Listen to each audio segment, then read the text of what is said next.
I can feel represented in the police force of Johannesburg. The same goes to the health. When we go to health, MMC, Makafula must make sure that they say they are going to operate a satellite clinic in the retirement village. But you cannot open a satellite village which is going to be operated by people who can speak our language, by people who understand us, by our own children who will not treat us as customers, but treat us as their parents and love us the way people love their own parents. Now, we in the EFF were for everyone. We are for Africans, for colors, for Indians, for whites. We are for Christians, we are for Muslims, we are for all the nations, because we believe South Africa is a diverse nation. Now I hear there was a fool who went around here saying, I don't want Jesus Christ.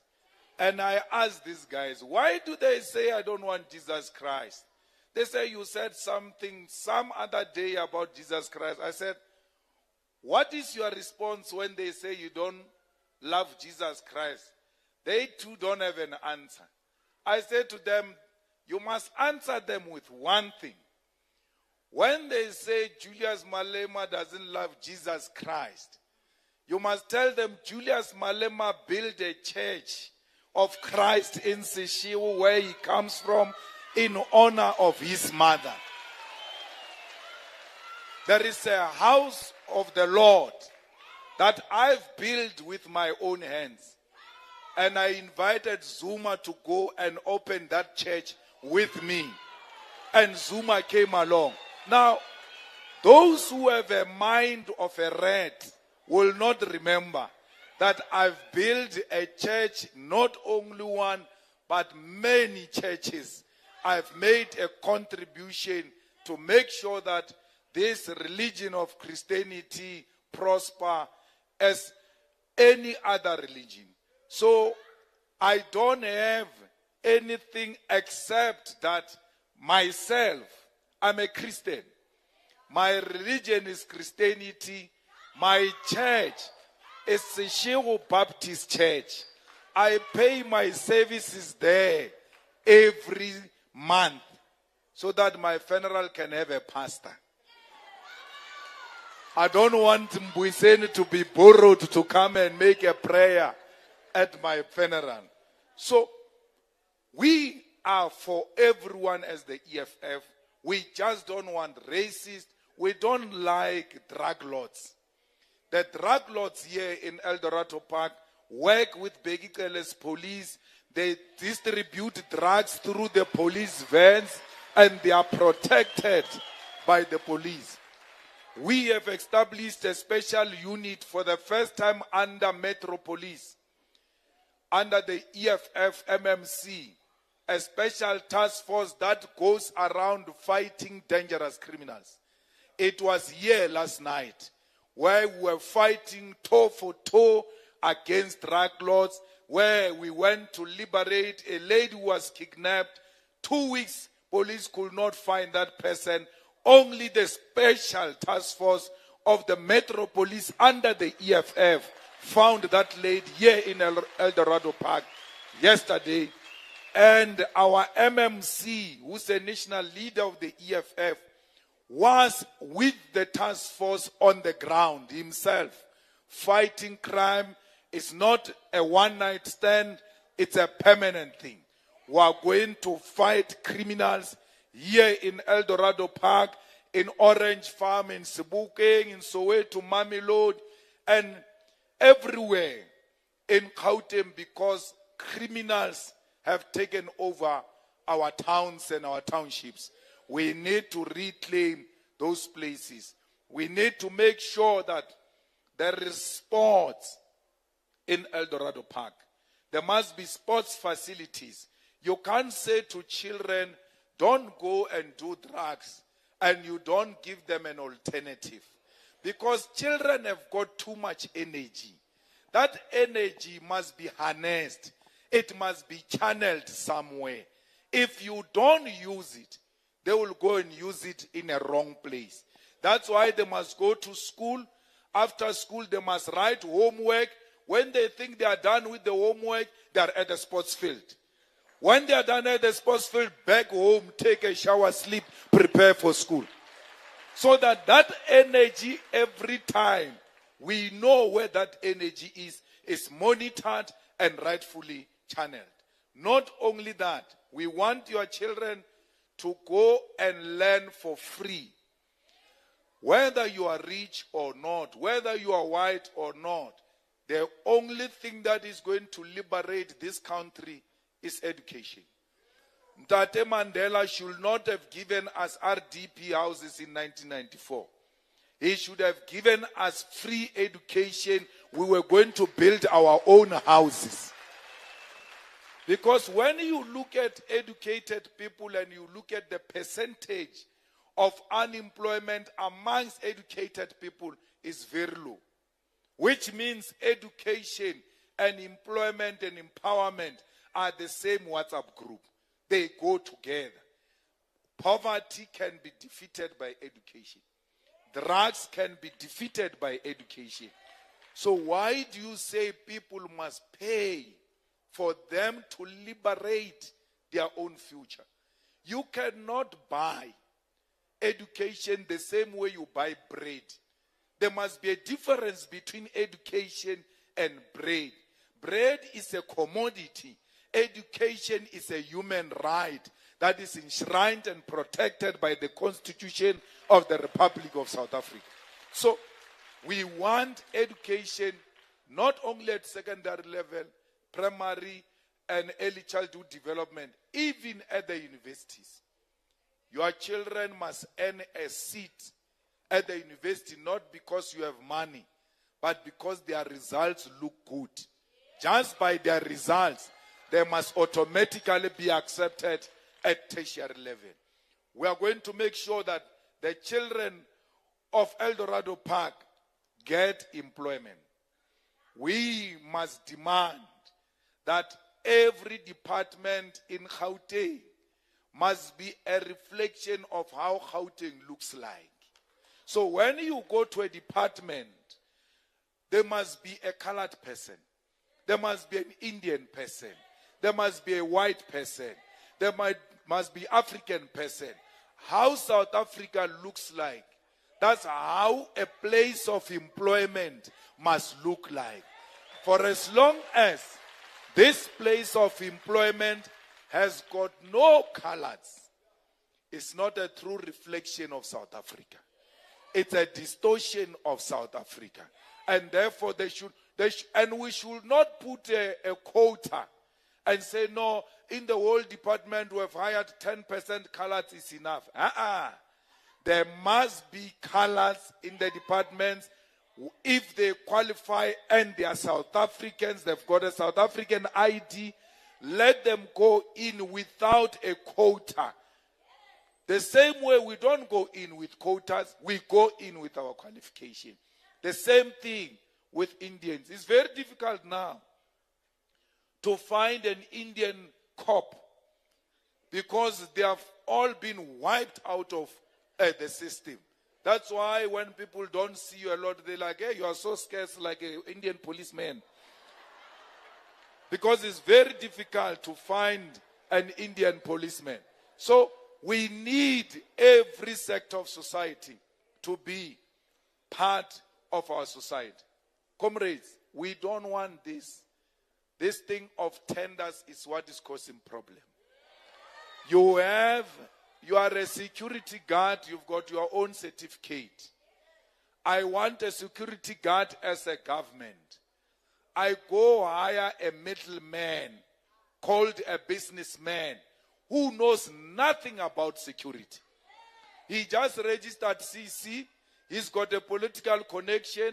He gets a tender to come and hire me. Why is government not hiring me directly? Because when I vote for government, I vote for government directly. I don't vote through a middleman called a company. I'm voting for jobs from my government. I'm voting for a piece of land from my government.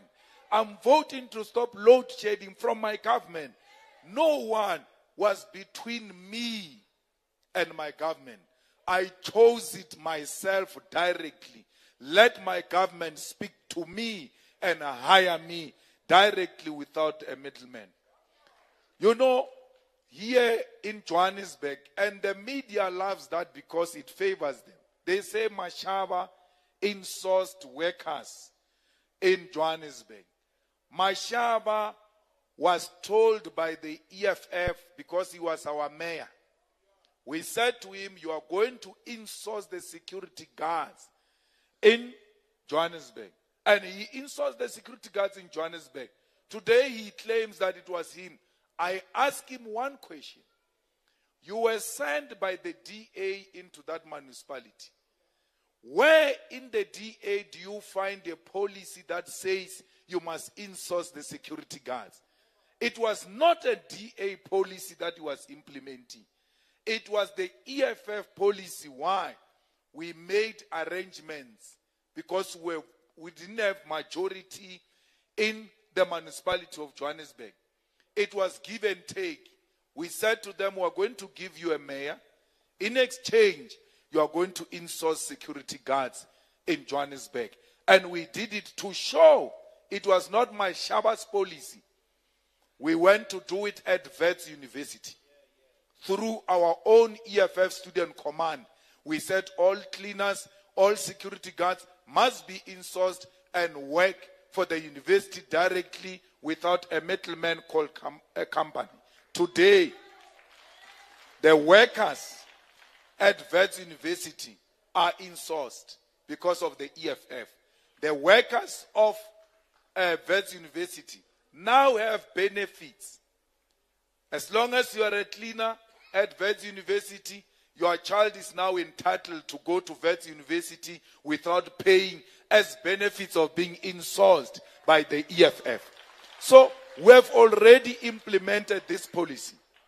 That's why when we took those security guards in Johannesburg, they were earning less than 12,500, yet government is paying more for one security. Government can pay for one guard 15,000. What goes into the pocket of the guard is 4,500. He's got no pension benefits. He's got no medical aid. My original home is in Limpopo. I know that because our fathers used to come back empty-handed and sick. And there will be a general accusation that these people were lazy. Women ate their money in Johannesburg, which is not true. They worked at the gate of a municipality for 35 years, but they were exchanged by different companies that were getting tenders from that municipality. Every 5 years, every 3 years, there is a new company. You get transferred to that company, no pension, no benefits, no nothing. You die poor, yet you worked for 35 years.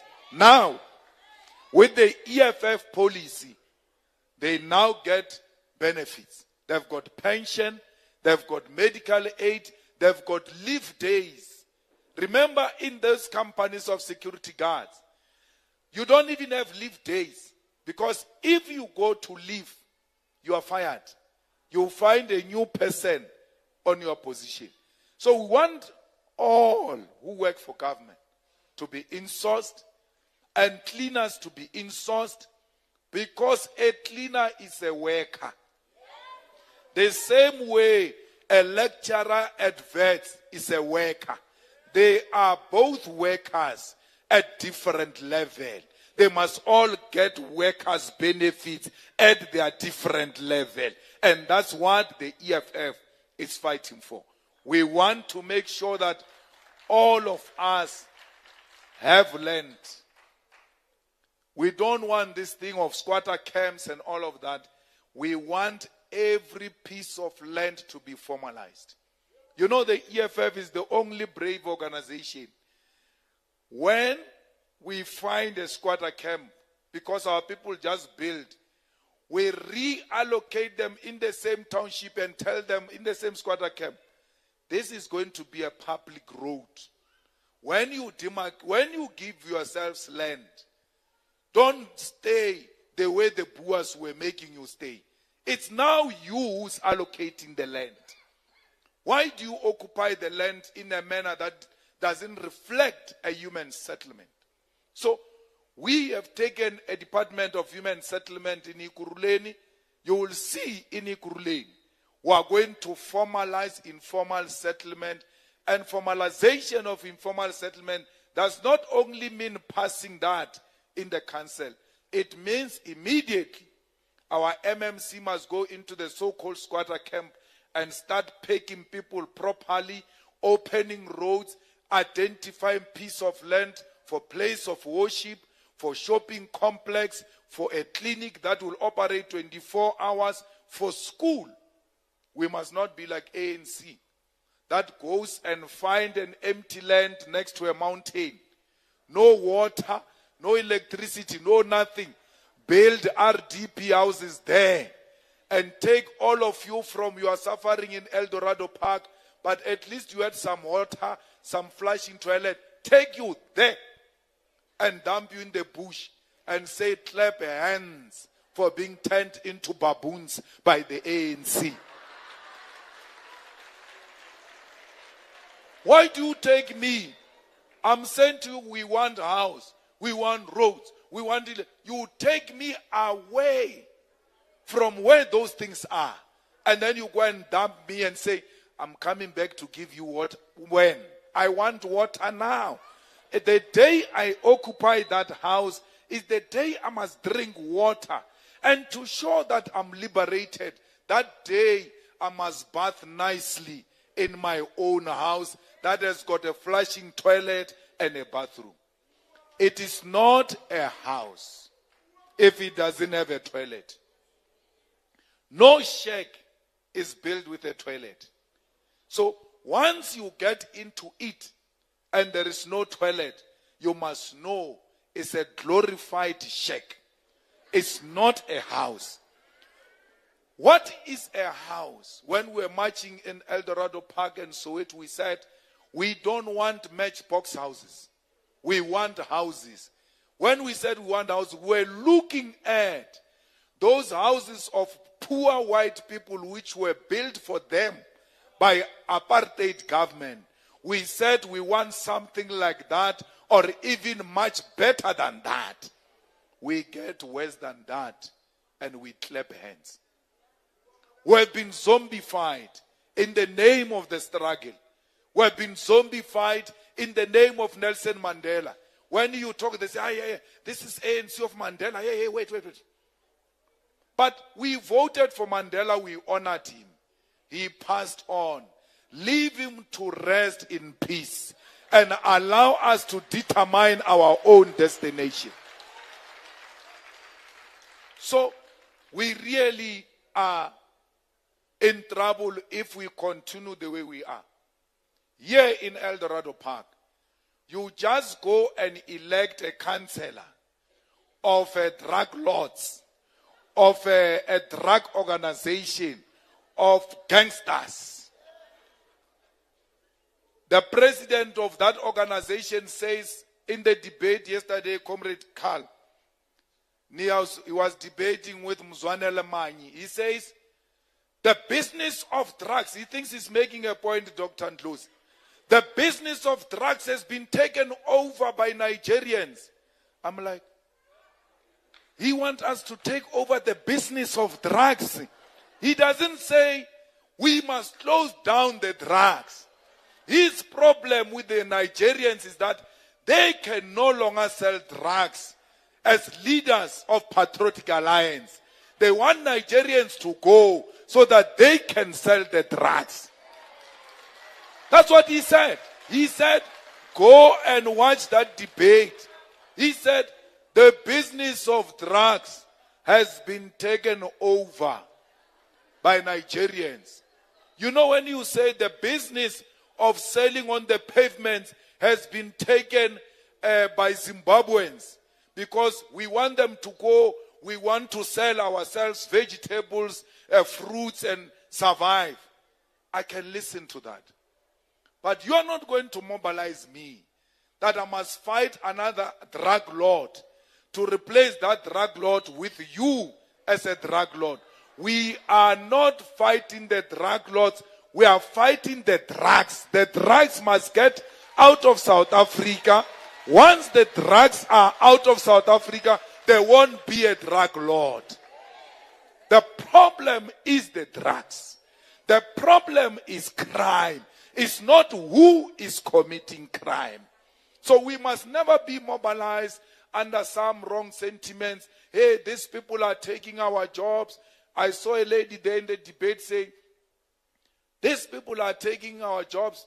And I told the EFF comrades where they said, get me a number. Because she says they took a job. She must take me to a job which was taken from her. I will put her in that job and remove those people who have taken the job from her. Because I hear this thing that they've taken our jobs. I'm like, which ones? You never worked since you passed matric. Because jobs were given to ANC corrupt people. Whether Zimbabweans are going or not, you will never get in as long as you don't have a political connection. The problem is not Zimbabweans. The problem is corruption of the ANC that gives people jobs on the basis of families and relatives. And above all, I hope children close their ears. They also use sex to give each other jobs in this Johannesburg municipality. It's not Zimbabweans who took a job from you. There are no jobs. Why are there no jobs? The economy is not growing.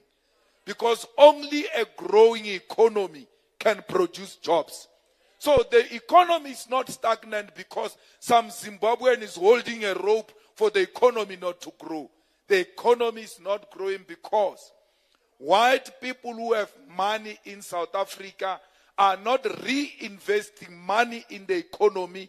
They've got it in liquidity in their banks. So that the day you hold against them, they don't have to carry a building. They just press transfer and then the money goes. That's what makes our economy to be stagnant. Corruption of the ANC. The inability to think of the ANC. Because today, we have minerals. There is what we call chrome. That when processed, it produces steel. There is nothing today you build in South Africa that doesn't want steel. Which means steel is in demand. Why are we not producing steel through beneficiation of chrome in South Africa and create jobs for our own children? Why are we not closing these entrances of the airports and the ports, all of them, where fake goods are brought in? Someone said, no, their fake goods are coming in here. They come from Zimbabwe. I'm like, Zimbabwe? Which good are they producing in Zimbabwe? They are not from Zimbabwe. They are far away from Zimbabwe. We need to close those and create manufacturing industries the way we used to do in the Western Cape, and the colored community was leading that manufacturing sector in the Western Cape. So, all you need is leaders who think, not leaders who look at, what can I steal now? No, we'll steal after 30 years. Now, I don't know what's going to happen tomorrow. Now that we are going to election on the 29th of May, the situation is worse. They are stealing left, right, and center because the results are showing that the ANC is not coming back. The results are showing that the DA is not coming back. The results are showing that gangsters parties are not going to govern this government of Gauteng. So they are stealing everything they can get hold of because they know they are not coming back. Eldorado Park we are not going to vote for a councillor now. We are going to a provincial election. We are going to a national election. Do not make a mistake you made with a councillor. That mistake is not El Dorado Park mistake alone. This time you make a mistake, you collapse the whole country. You cannot entrust our country in the hands of gangsters, in the hands of the corrupt, in the hands of the racist. You need to entrust this government in the hands that loves black people. Who are the black people?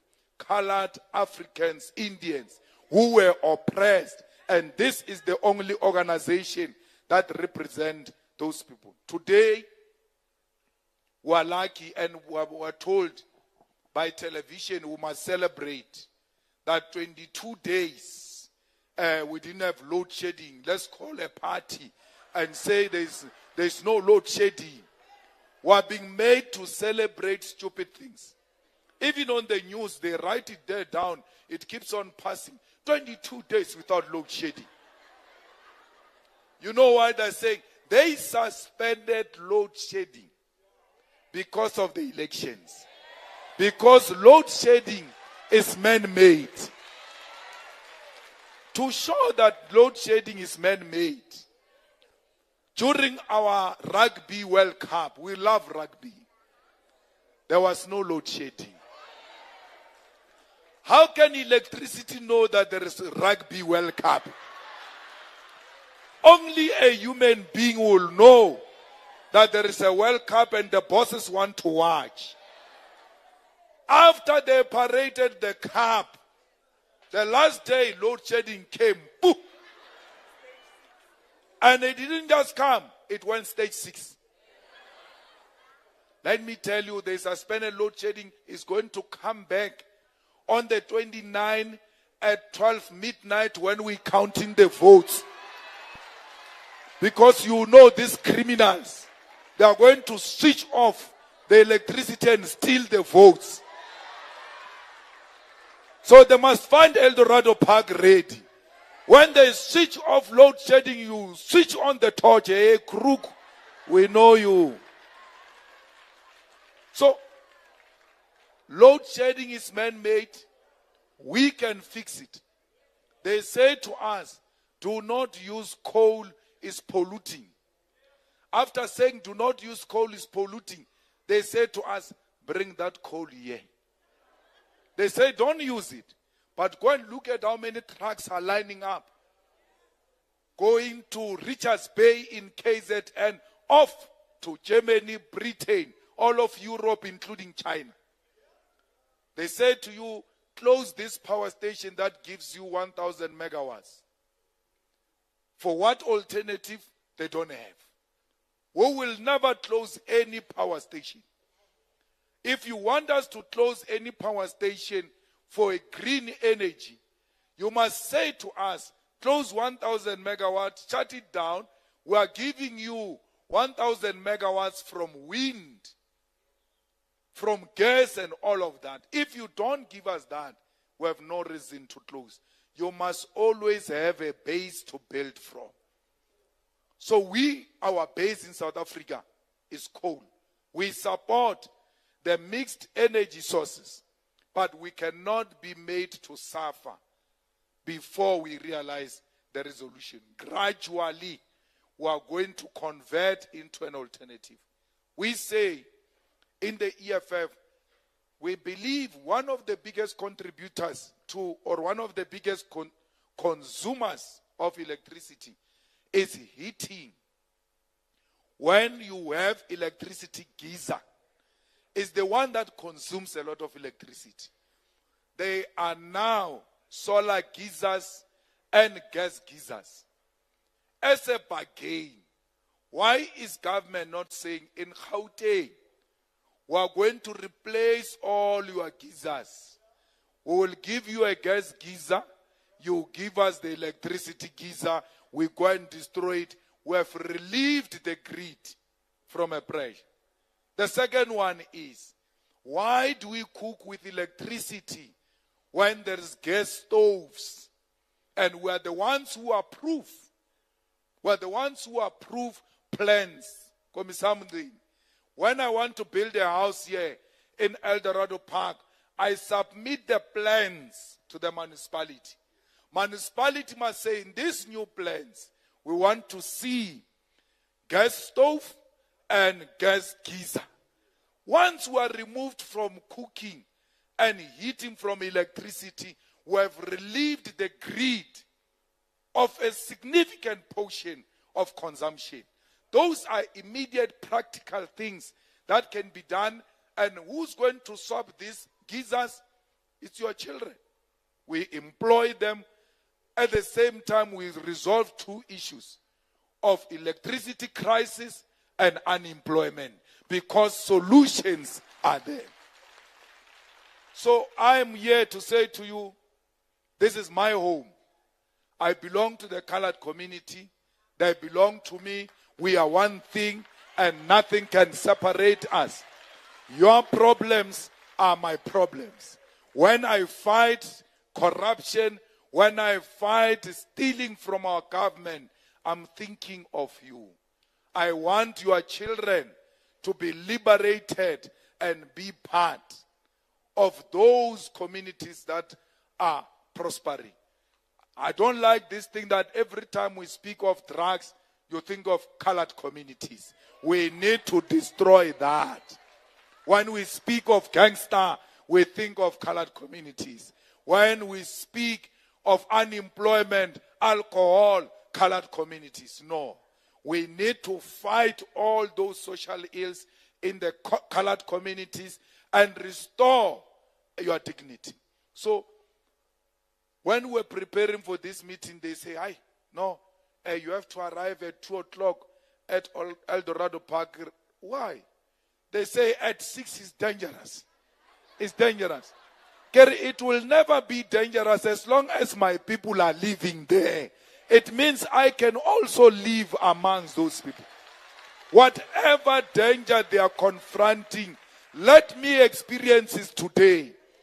Because I'm not going into El Dorado Park sneaking in and sneaking out. I'm not going to surrender my independence and the independence of the people of El Dorado Park to the hands of criminals. Why would a government normalize that there at 6 is dangerous? It means we know. Why are we not deploying the necessary force to deal with the problem? Because we know the problem. Now that you told us you can't come in here at 6 o'clock is dangerous, it means there must be a permanent deployment. After 6, there must be visible policing.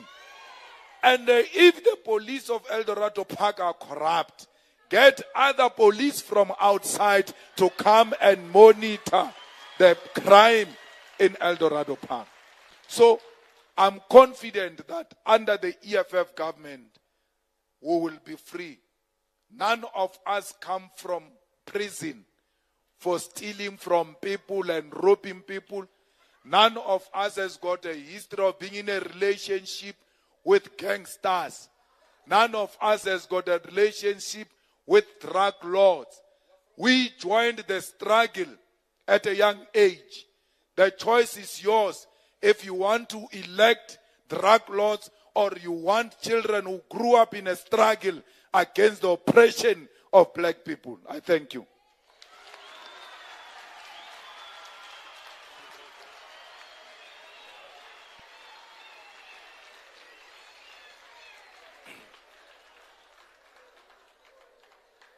Thank you very much, President and Commander-in-Chief. President, we like to put it to you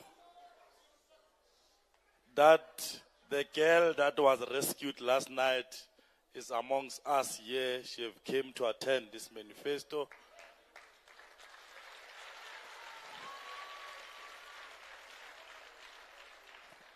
So thank you, President. Thank you, our MMC. EFF have already started to work here in Eldos.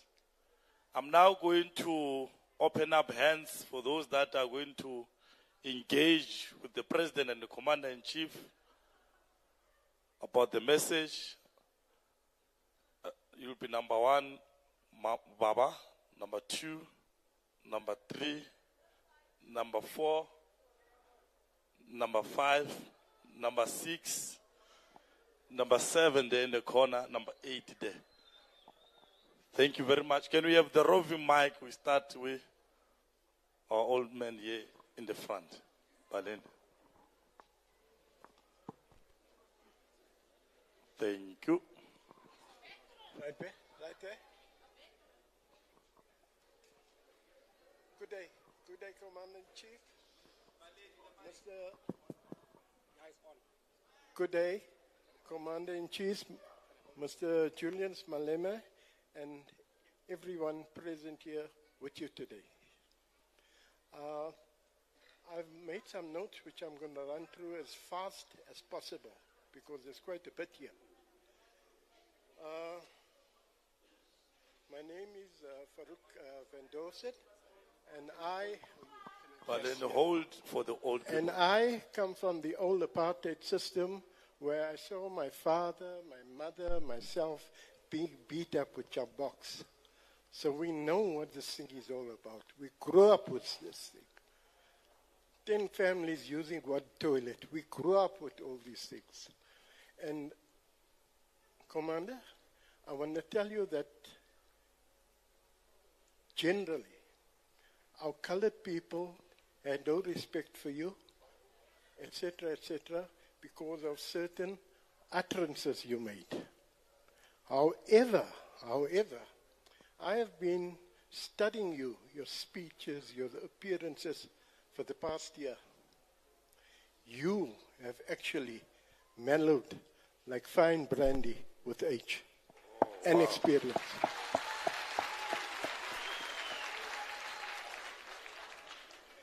Your speech I've heard here today is one of the best I've heard in my times. Thank you.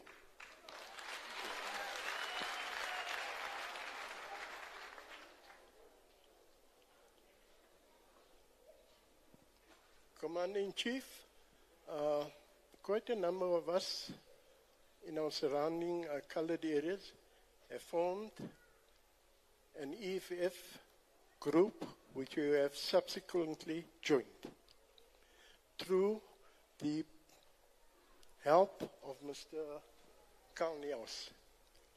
He has been very, very instrumental in getting us together.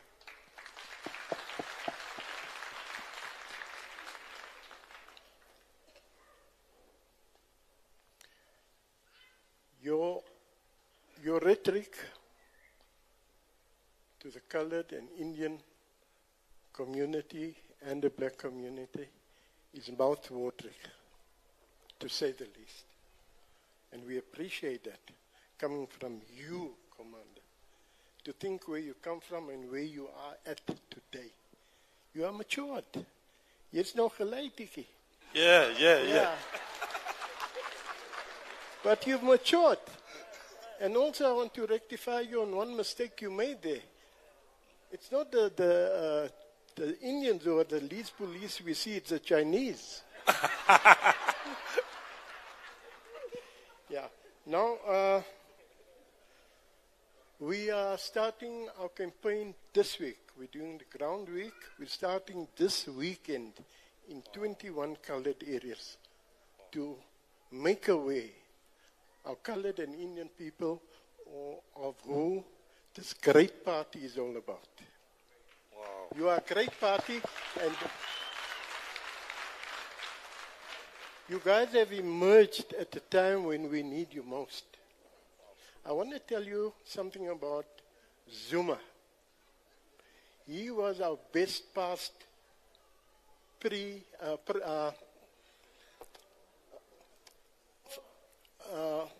president after the apartheid years. I'll tell you why.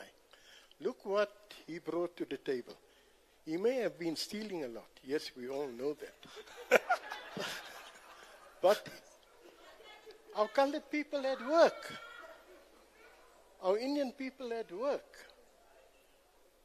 in all the spheres of government. if you look, I'll give you a typical example. What the colours brought to the table.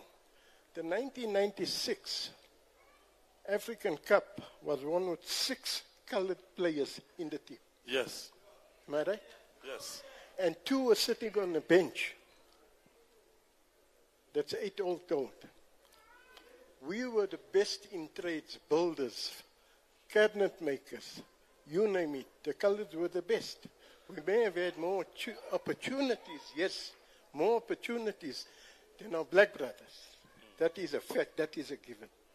But we were the tradesmen, the teachers. We had a multitude of, we had so many teachers that half our teachers left for Australia. Why? We needed them here. I have lots of friends in Australia who are teachers who are retired today. And that is a given, that is a fact. Okay? Now I want to,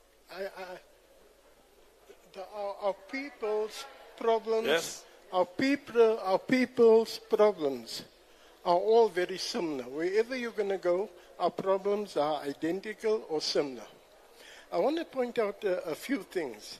What does Guys, government- can we remain ordered so that all of us are going to get the opportunity to speak? Let's give him What has happened to our fisheries during ANC government? 180,000 fishermen along the Cape Coast gone to pieces, families. And that includes Africans and blacks. They destroyed the industry for our people and given it to the big fishermen from overseas. Big Chinese ships, big Portuguese ships, all on our coast taking our fish. Now this is a very sore point, Commander, very sore point.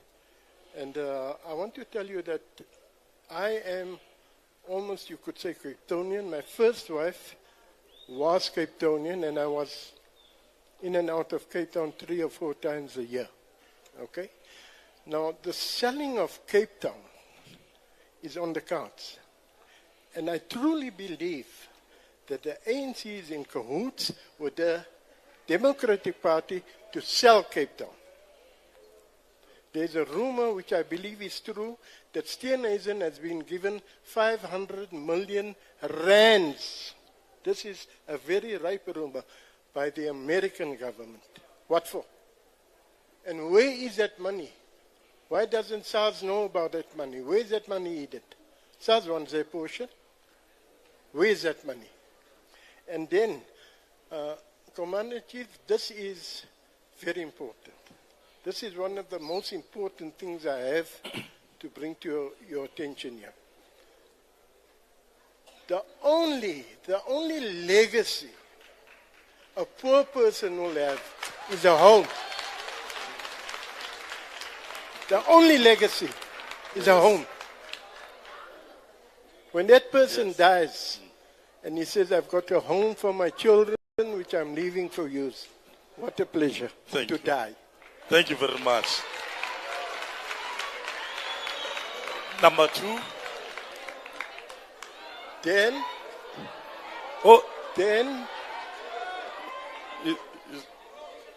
you were not done, Baba, because we are 8. In conclusion, yes.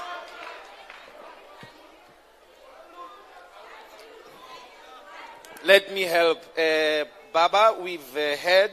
Let's give others a chance to also address Commander-in-Chief. I just want to say one more thing. In exactly 10 seconds. Right. On drugs. Yes. I live in an area which Commander-in-Chief knows very well, Bosmont. Next to nuclear. Yes. Where all the murdering goes on. Late at night, we see police vans at all the drug houses. Yeah.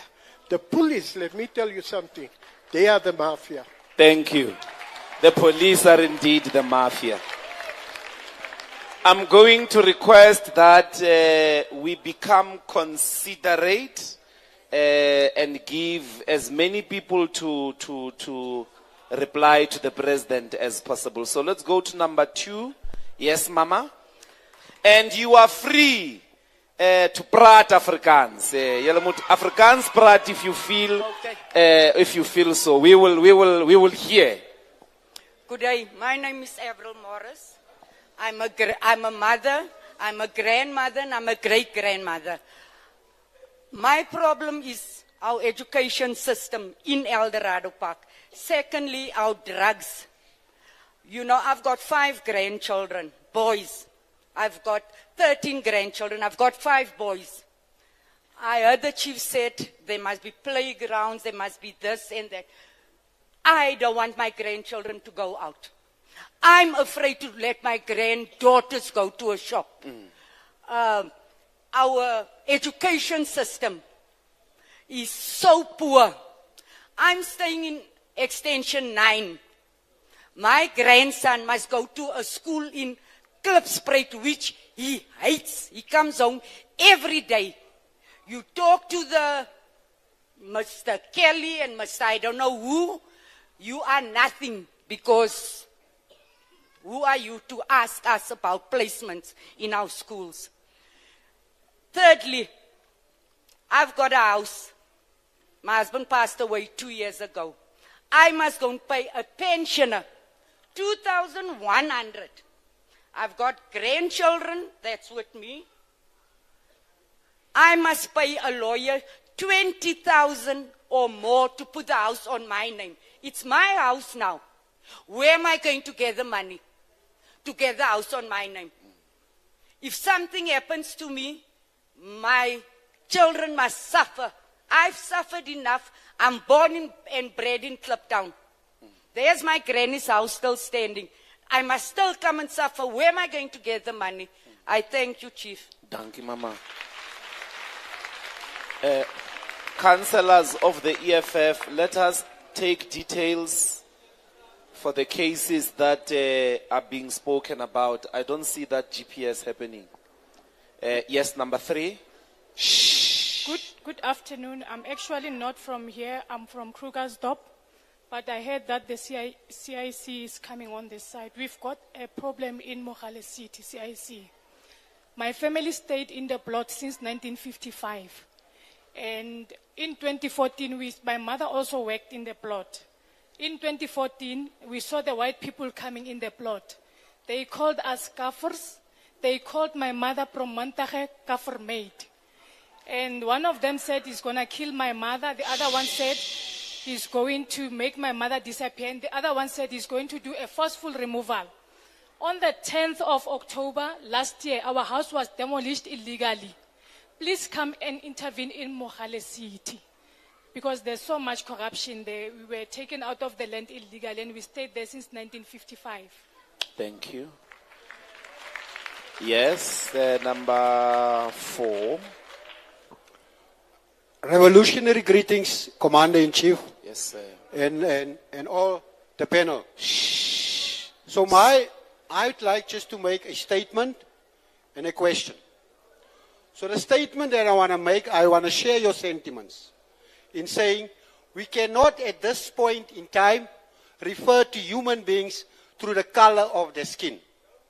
We cannot call people black. We cannot call people colored. We cannot call people Indian. We are South Africans. We have to understand that, because this racial classification that was carried over from apartheid years and has still been accommodated by this regime, we are saying we cannot be racially classified. I, for one, and you said it, Commander-in-Chief, I wanted to correct you as well. There is no thing as a colored. I do not look like all coloring pencils and crayons. I am indigenous, I am Khoisan, I am Bushman. I am the owner of this country. So we need to start identifying and classifying each other in the correct terms. MMC of safety. I've met with the MMC of safety. We were at the Elders, Yes Elders movement. You've done a remarkable job. We applaud you for doing that. You came in here with your special force and you've made elders quiet. Some of our community members complained in the rough handled, but you made a difference. I want to give you credit and I want to respect you for that. Commander-in-Chief, just a correction, please. One, Commander-in-Chief, let us stop calling people coloreds. Two, let us stop calling these people drug lords. They are not lords. They are drug dealers. We cannot call them lords. They are drug dealers. Now my question, Commander-in-Chief, and it's very disappointing. I am myself an activist, and I'm a robustic revolutionary activist in El Dorado Park. So, I cannot fathom, I cannot understand, Commander-in-Chief, why the Employment Equity Act has passed Parliament without any party objecting. Because that is racial. It says only 5% of the so-called colored people can work in a factory. How is that possible? How did that bill pass Parliament? How did the Bella Bill pass Parliament?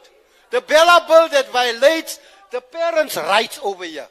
How did all that legislation? Commander-in-Chief, if it's something, and I've looked at your manifesto, but I don't see the manifesto talking about scrapping racial classification. I don't see. Revolutionary, you have to round up now. I'm rounding up. Thank Yeah, you. please. And then when you are done, there is a membership of the EFF here. We think maybe you can join us there in Parliament so that you can make these points in the correct platform.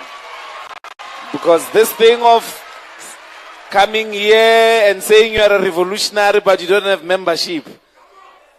So please wrap up. There's a long line behind you. Thank you. Dangi. I'm wrapping up. Commander-in-Chief, I want you to put it, to look at it this way. There is racist policies that the so-called colored people are suffering from. We call it affirmative action. We call it employment equity. We call it black economic empowerment. Can we stop that racial policies and treat each other equally in this country? Dangi. Next. But Sean, this long line here is hands.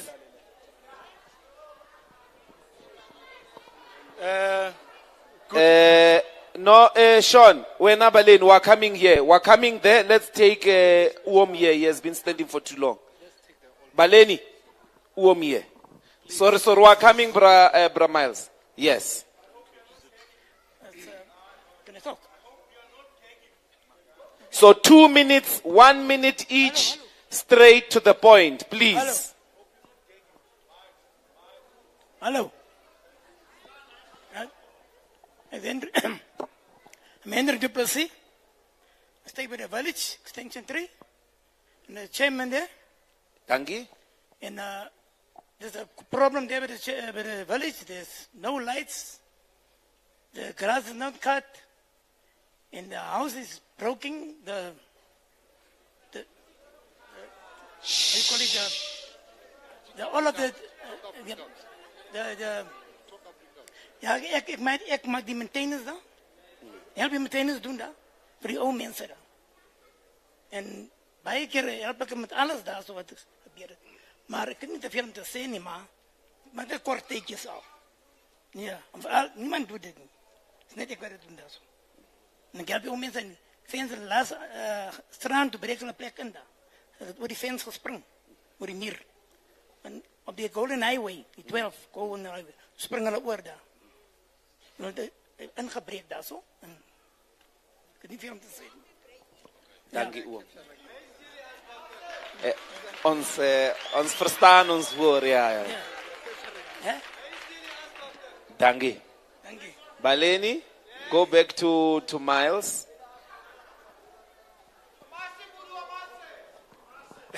Yes. Good evening, Commander-in-Chief.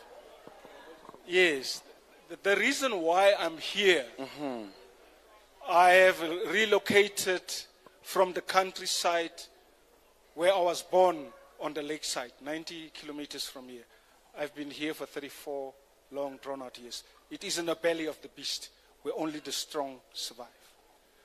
I just want to ask the Commander-in-Chief whether he would allow me to ask him two personal questions. One, Commander-in-Chief, you know for a fact that I was loved by the supporters, the followers, the sympathizers and admirers of EFF. And you know for a fact that you gave instructions many years ago, 10, 12 years ago. I'm an older man now and I'm not bitter. I've grown wiser. That you gave me instruction to give you 3 names, including my name. But when the names were submitted, I was called by Dalimpofu and I was told that I was dropped. And I'm not bitter about it. Number 2, I have a clipping here coming from Gayton McKenzie, who was a member of the prisoners' organization whilst he was doing time. And he has made use of the opportunity to bamboozle particularly colored communities throughout the country. You know what he says some times ago? You, Kenny, and Julius Malema and himself are not fit enough to govern this country. That is what he says. I've got a clipping here. Maybe that's 10 years ago. But nevertheless, finally, what would be the EFF's taking to go into an alliance with Mkhonto Wesizwe party? Because I know the buck starts here and it stops there. Thank you. Danke, Miles. This way. This line is too long. I think we all understand that. So I'm going to break it at some point so that the president is able to reply. Yeah. All right. So for now, I want the president to come, respond to the few issues that have been raised, and then we'll appoint a new last round.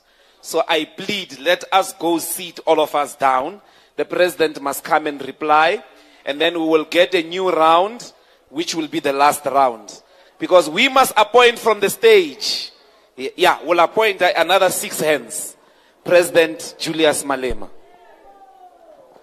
Thank you very much for your comments. I think we must make it very clear that there are leaders of the EFF who are here. And if there are people with individual specific problems, perhaps they should approach the table and then submit those individual problems, and we see how we attend to them as individual problems. But otherwise, all our problems are the same, except that there will be this or that. So, Miles, who is Miles? Before you spoke, when you said, I hope you're not gagging me. He said, Miles is MK, and you go exactly there. What is the alliance? What will be the alliance between MK and the EFF?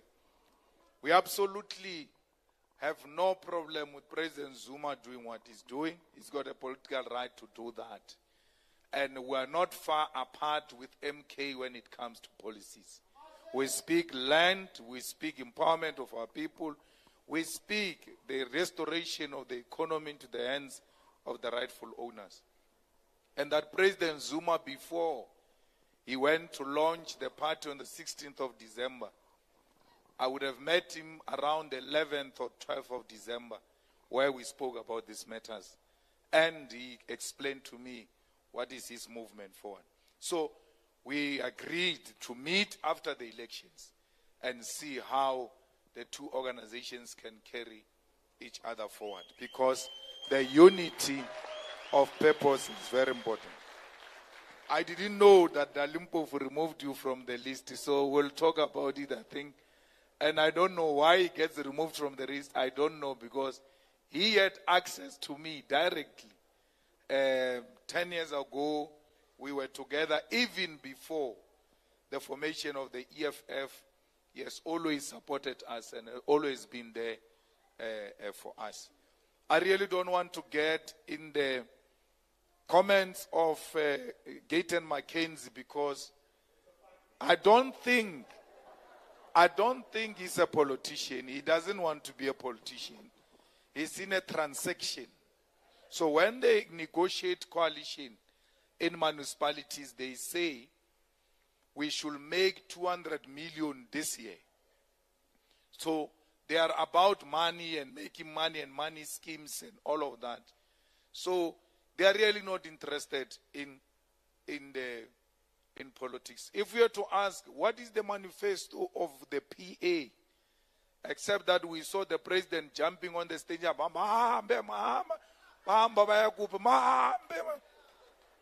So that is the manifesto.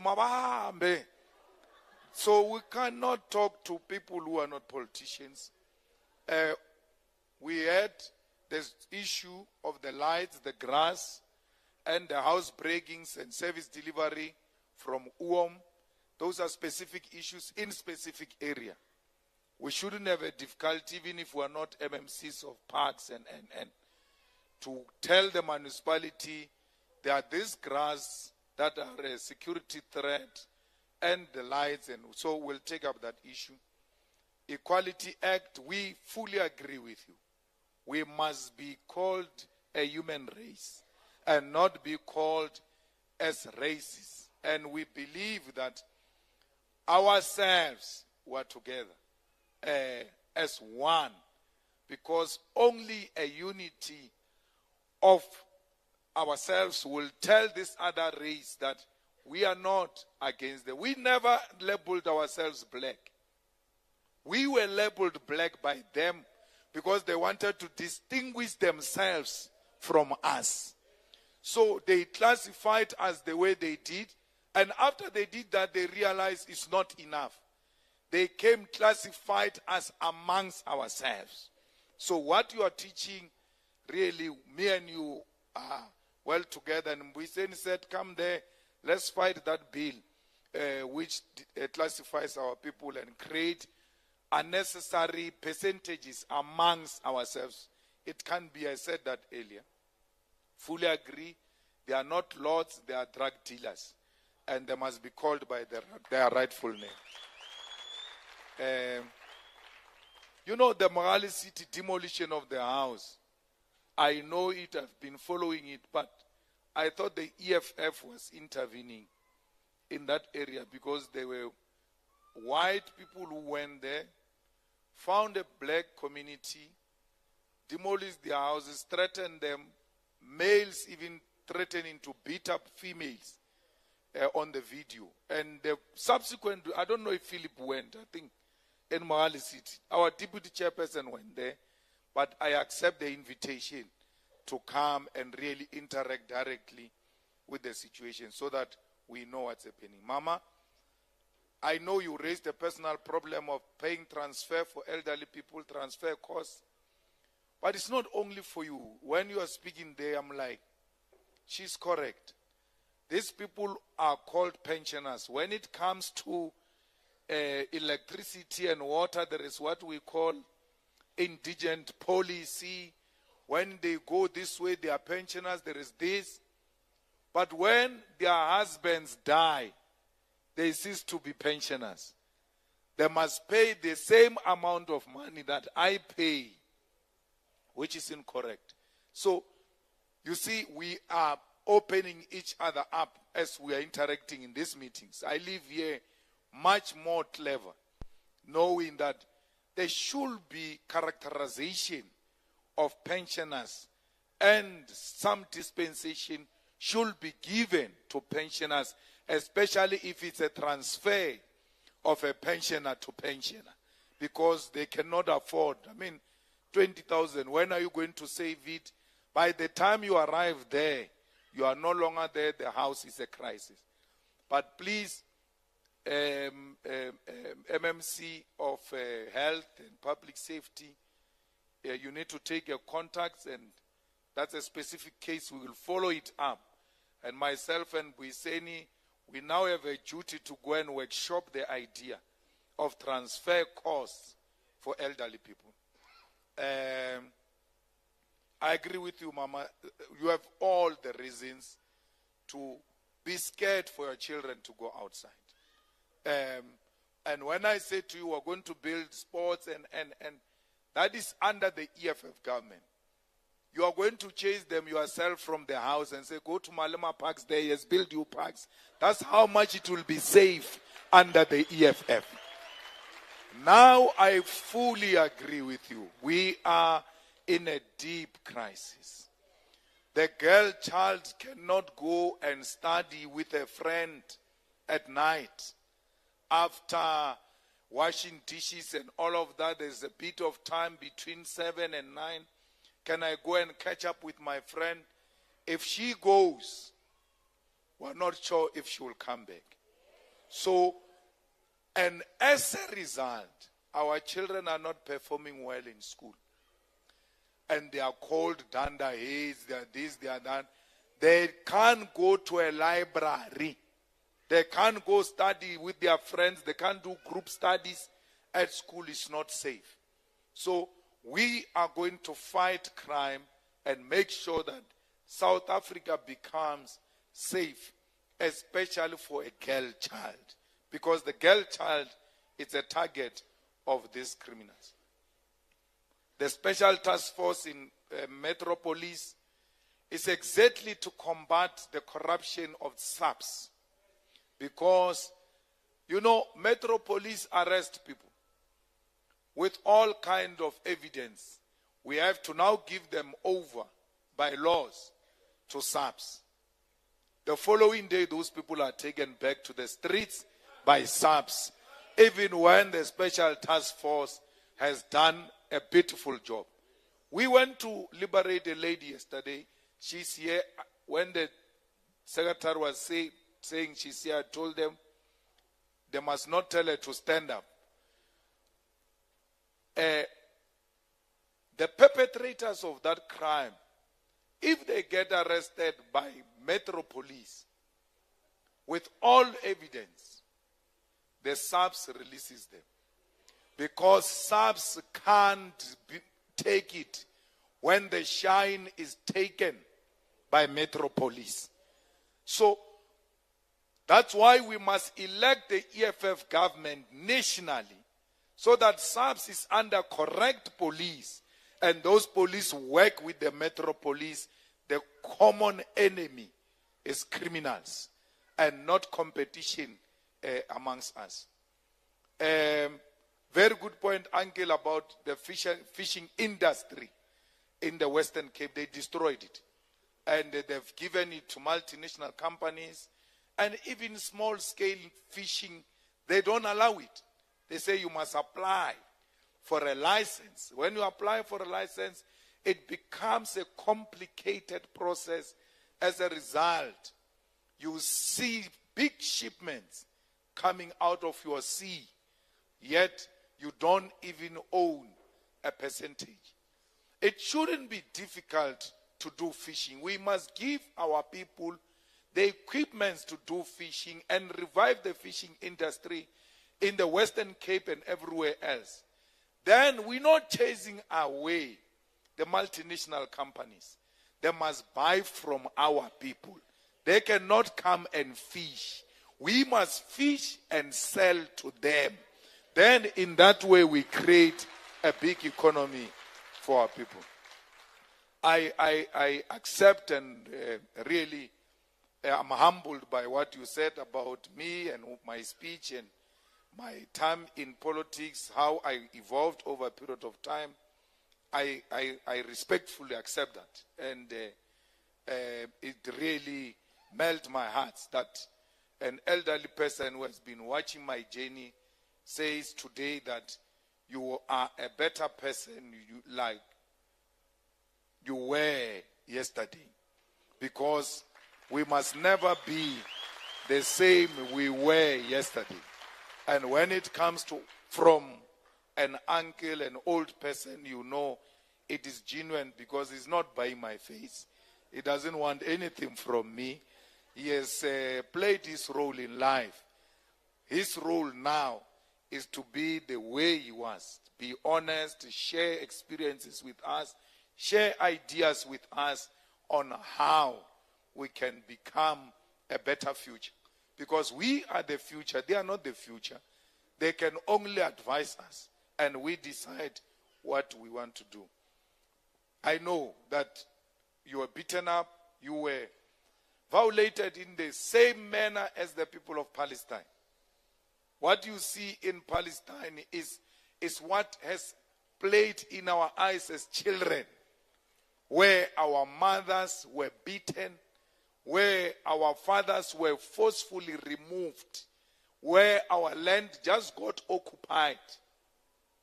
You are told, this Sophia town is not for you. Go far away from the city, because white people must be on their own. So we are for human race. And that's why we're in solidarity with the people of Palestine. We don't support genocide, and we want peace in the world. So I accept that there are many issues, like the doctor said. Really, having listened to the few comments that were made, I think we have learned a lot. And our convener was giving me a list here of the things that are needed at the retirement home. So the retirement village. So they said, like he said, they will make sure that there is a clinic, satellite clinic, until we work on a permanent solution. And we will make sure that there is a joint operation with patrollers and with youth leaders, with church leaders, religious leaders, community leaders, to secure that village and make sure there is peace. Like I said to our MMC, we know that this place, it's a dangerous place because you guys said so.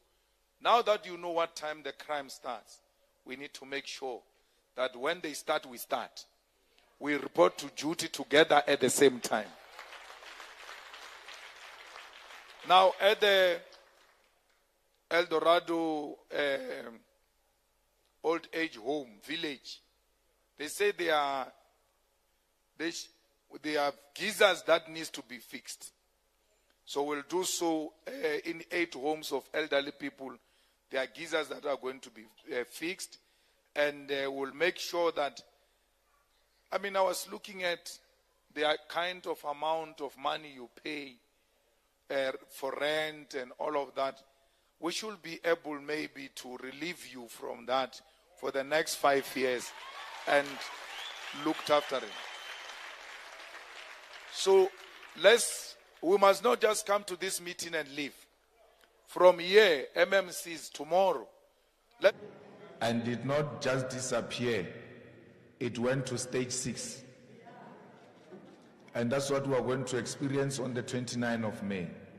After voting, when counting starts, they are going to switch off electricity. And not just switch it off, they are going to take us to stage 6. Because they are using whatever reserves is there to keep the lights on. By the time we arrive on the 29th of May, they will have to take us back to stage 6 because they will no longer having any reserves. And therefore they have to close the electricity and generate enough for them to can now give us electricity maybe at stage 1, 2, or 3. So the electricity crisis created by the ANC government because they want to outsource the generation of electricity. That a generation of electricity must be now in the hands of individuals. You cannot put electricity as a strategic sector in the economy in the hands of an individual. Because individuals are guided by feelings. So they create load shedding and then say to you, you must go to green energy. You must get energy from all types of people. And then they give themselves individually licenses. Then you must make this electricity to show that Eskom is failing. Make sure that Eskom is failing so that when we say we are privatizing generation of electricity, everybody will be so happy because they will say, but Eskom has not been working. So the strategy is make it dysfunctional and frustrate people. Once people are frustrated and you say this is the solution, they all go to that solution because they want electricity. But in reality, they are the ones who created that crisis. So they've never built a single reliable power station. Kusile and Midupi are still not being utilized optimally because they are milking that money with Chancellor House of the ANC. You wake up one morning, one unit of Midupi has collapsed, and the issue of collapse, literal collapse of an infrastructure which has got no 30 years. Already they say this infrastructure has to be done again because it was not properly done. So there shouldn't be any construction happening at Midupi. It was supposed to be done by now, but it can't be done because that's our milking cow as the ANC. That's where we make our money. They go and shut down a coal power station because the bosses of the world have said, do not use coal because you are polluting. We buy into that nonsensical story, and then after they said we are polluting, they come themselves and say, bring that coal to us. Don't use coal, it's wrong. But the trucks are moving every day on the N1 to Richards Bay, sending coal to Germany, to UK, to China, to all the big economies that said don't use coal. And then we destroy our own coal power stations without having an alternative of reliable supply. If you say I must shut down a 1,000 megawatt coal power station, you must be giving me from green energy sources 1,000 megawatt. If you can't give me 1,000 megawatt, I will never destroy this coal power station until I've got an alternative source of energy. We must never allow the shutting down of our coal power stations because they are our base. We move from there. So you have to move from somewhere in order for you to have a reliable electricity. So we are not going to destroy coal power stations. We are going to use them, maintain them, and ensure that their maintenance is done regularly by qualified engineers. But as an immediate thing that we need to do as government, we must ask all of you, the people of Lodium, that you must surrender your electricity geysers in exchange for gas geysers. And we will come and remove the electricity geyser and install the gas geyser because heating is one of the biggest consumers of electricity. So we heat a lot and use a lot of electricity. Then, the same as cooking. We use electric stoves to cook. Why can't we use gas stoves to cook? Because the food will still taste the same. The food, if there is a person who cooks proper food, whether it's gas or electricity, the outcome will always be the same. So why is government not encouraging you voluntarily, not by force? Can you please surrender your electric stoves in exchange for a gas stove? We will come and install it ourselves. By doing that, you save electricity, but you also create jobs at the same time. Because the people who are coming to install these geysers and stoves are unemployed young people of South Africa who can get immediate jobs from that. So we need an organization that has got those practical, immediate solutions to resolve the problem we're confronted with in South Africa. There's also a problem of water. Who would have thought one day we can wake up in Lodiam and there's no water? But the villagers, we grew up like that, we always knew there's no water. But now it has come to the big cities, which means ourselves who never had water, we will never have if the big cities don't have water. And you are not having water, it's not because God hasn't favored us with water. We are favored. The problem is that the infrastructure is too old. It's not maintained. Water reticulation plants are not maintained. They're dysfunctional. The pipes that give you water, piped water into your houses, is asbestos pipes, which many of them are old and causing leaks. Why can't we shut water in Lodiam? When they ask us, we say we are replacing the pipes, taking out the asbestos pipe and bringing in proper pipes which will not allow any drop to leak from those pipes. Then you know there is a reliable supply of piped water into our houses. So it's important that all of this gets to be fixed. A bridge in Tshwane, if there is any bridge in Tshwane, you must know was not built in the last 30 years. It was built by the old government. They don't know the lifespan of that bridge. They wait for the day where one white person says, but this bridge we are driving on is shaking. They can't read and make sense before they see it physical. You say, the lifespan of this thing is finished. What are you talking about, man? The bridge is standing. Then you have to call them and say, stand here. You will see when the cars move, this thing is going to be shaking. And it's shaking. Only then they become convinced, oh, this thing is going to collapse. How can you have leaders who don't comprehend a simple mathematics of engineering?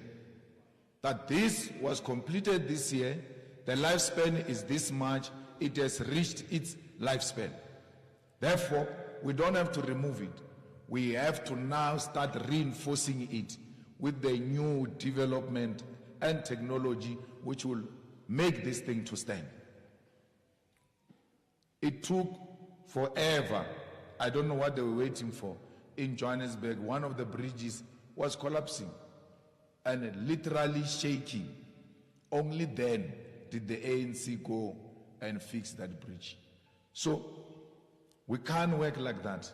We can't work with government that has got no plan, because when you have a plan, you look at what exists. You cannot build new infrastructure without maintaining the old infrastructure. So we have to maintain the old infrastructure. There is a problem of crime in Lodiam and everywhere else because criminals have taken over the streets.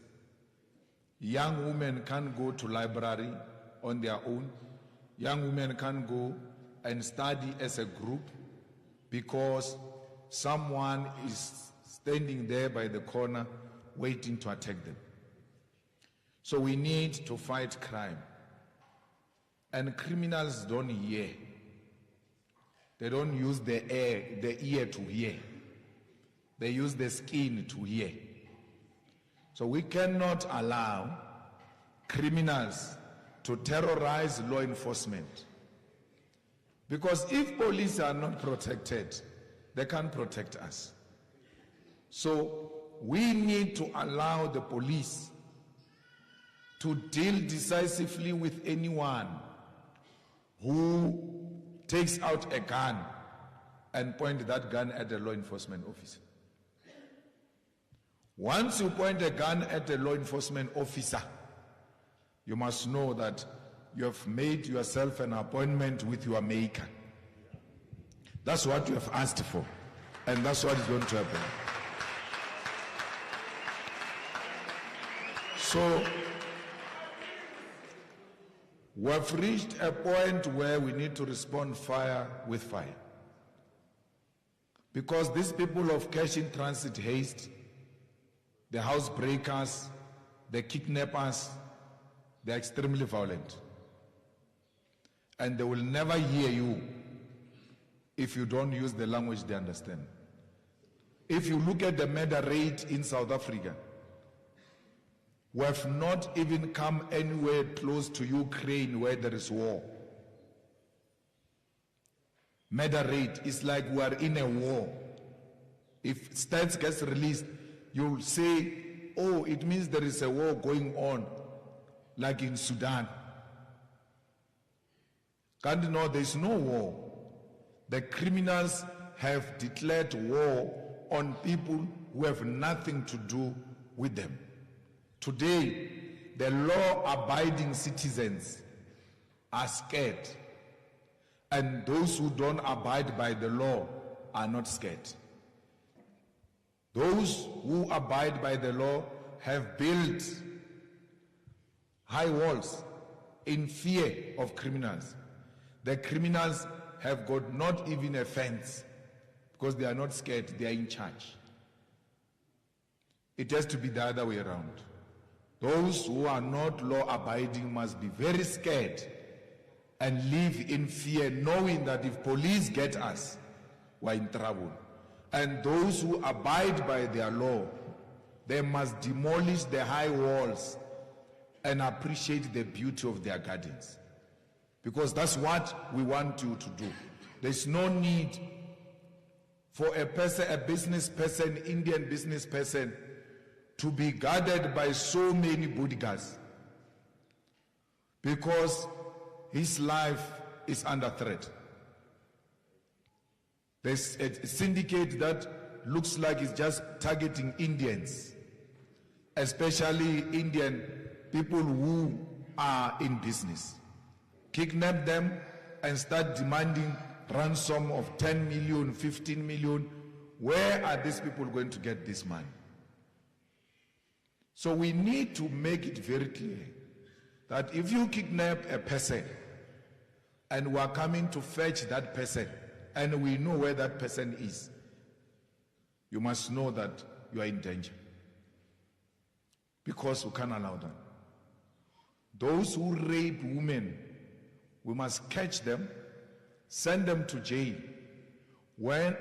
Immediately once they are sent to jail, we must have a public database of those people who went to jail for rape, so that they know rape, if you rape someone, you are creating a generational curse for your children and grandchildren and great-grandchildren, because the name of their grandfather will always appear on the internet as a rapist.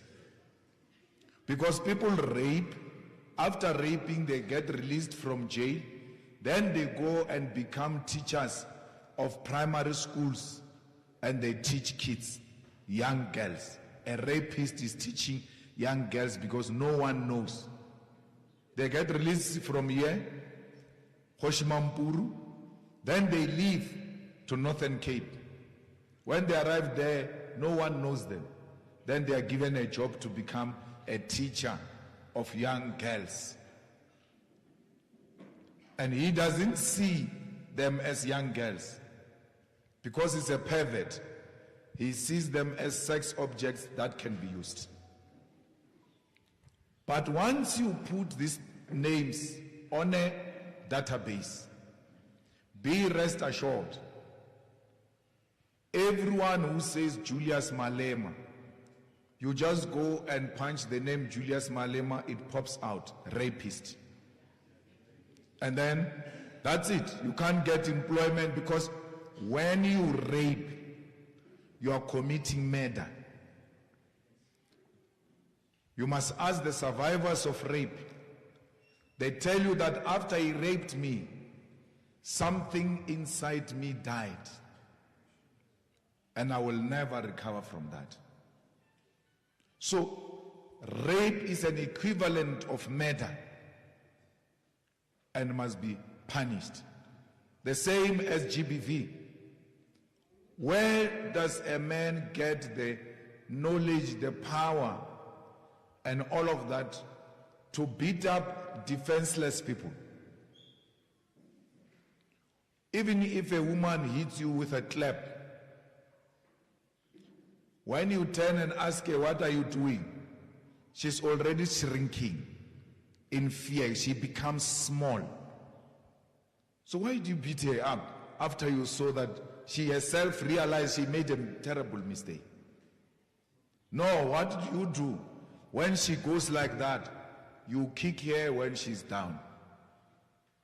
Only cowards will do that. Because when you get beaten all the time at work by your white bosses, you never say anything. But at home, you are Somandla. You can hit the way you want. Just here by the firm, you get beaten. And you get called boy by a young white person. And you can't say anything. And want to come and show us the power that you don't have. We should not do that. We must be a peaceful society. We must deploy police visibility. I mean, I came from Hyde Park and I reached this Lodium this morning. I've not seen a single police van. Not one. Even on the freeway. I don't know which year is that, Yusuf, where we had police 1 year at every off-ramp and on-ramp, and we had police roaming around. I remember that year, we went to finish festive season without any cash in transit and robbery in the shopping malls, because we were having police everywhere. In America, they don't have this problem we have. In the UK, they don't have this problem we have. But you will never turn a street without seeing a policeman. Why are we not having cameras in this day and age? On each and every street. Because when you steal a cell phone in Tswane, the camera should be looking at you. When you turn this way, there is a camera looking at you. When you turn that way, there is a camera looking at you. And then we are able to call the radio. Church Street is a Church Street. By the time you turn to Church Street, they are there waiting for you. Yes, where's the cell phone, Baba? Because we are even lazy to just sit down and look at cameras. Because now we are lazy to go to the streets and chase them on the streets. Why can't we put them on the cameras? These are our streets. We have to have an eye on each and every street. Even in Itirele, where they say it's an informal settlement, there must be an eye.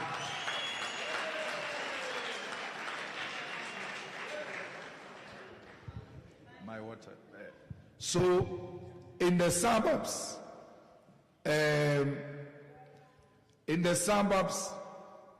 like Hyde Park, in Sandton, Sandest, and all over the thing, those people have got cameras. They've got cameras. An insurance guy came to my house to come and insure the furniture and all of that in my house. And then when he writes a report, he says, low risk. I'm like, low risk? Then he goes to do the same at my grandmother's house in the township. It says high risk. And I sat down and I said, but this guy is right. Here in my township, you can steal a TV and walk around with it at night, carrying it like this. There is no person who can buy a TV and carry it like that. Once you see a person carrying a TV without a box, already you must know there's a problem here. Yeah, there's a problem here. But in the suburbs, there's no one who can move around carrying a TV or just moving around alone. Those security guards there are going to stop you and ask you why. What are you doing? No, I'm going to this and that. Okay, let's accompany you. Where are you going? We'll take you there. Because police visibility is what will, in the immediate, stop crime. So we will hire men and women and add not less than 100,000 boots on the streets to fight this criminal, because it's a war. And war must be fought, and we must win, because we are fighting this war in protection of our people. I have no time for criminals. I don't want to even entertain mind of a criminal, because these people are a danger to society. We cannot have drugs easily available. People buying drugs the same way they buy bread and cold drink. And then that place gets to be known for selling drugs. Everybody says, no, here they sell drugs. Police don't do anything, because they are working with those people of the drugs. They actually transport the drugs. Because once this house becomes a house of interest, crime intelligence must send someone to go and buy. And worse, not someone new. We have to send the regular customer who buys there. Crime intelligence must get that customer and workshop that customer and show them the need to expose this place. But we have to also give them money. We can't have agents that are not given money. You expose dangerous crime. Dangerous crime. Where an Indian man is kidnapped and they want 50 million. You find that spot, you expose that spot and say it's here. They go successfully to arrest those people and rescue the Indian man without paying 50 million. Then they give you 500 rand as an agent. Why would I expose people who are going to make 50 million for 500 rand? We must be able to pay our informers. Every street must have an informer who is on a payroll of the state, because the state must have an eye and ears on the ground. And whether drugs are sold by Nigerians or not Nigerians, we're not interested in nationality. We're interested in stopping crime. Whether it's committed by Nigerian or South African, is a crime. Don't say no. Nigerians have come here and they've taken our business of drugs. We're not in the business of drugs. We're not in the business of drugs. So, we have a responsibility as South African citizens to take a stand and fight, because it's important that when we fight together, we can defeat all of this. Why is education given to children who have money only? Because education is a right. And education is not only that thing they're teaching us at school. So when you get born, you immediately inherit that right of being educated. And our parents are the ones who laid that basis. They first teach you how to speak, how to walk, how to do certain things on your own. They don't get paid for doing that. They teach you. Your parents teach you. They don't get paid for that. Then you get sent to parents at school to further your education. Those ones must be paid. Education must be paid. Education is not a commodity. It's a right enshrined in the Constitution of the Republic of South Africa. President Mandela, with all his effort that he took to liberate us to be where we are, they made a mistake in 1994 of giving us RDP houses. They were supposed to give us free quality education. We're going to build our own houses. Because when you are educated,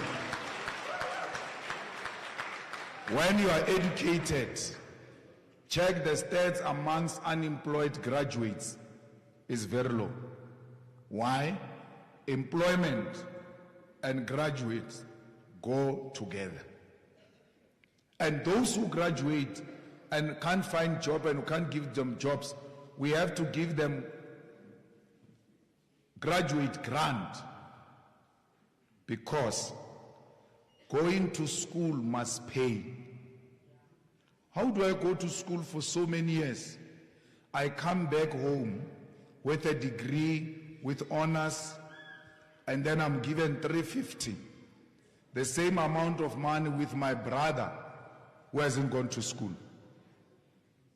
I'm not asking for anything they are not doing. They are doing it now. They are giving you money through 350. But it's wrong to give the graduate the same amount of money with a person who hasn't gone to school. To go, because if you don't compensate for going to school either through job or through money, those who are coming after these ones will not go to school. They are going to say, why must I go to school?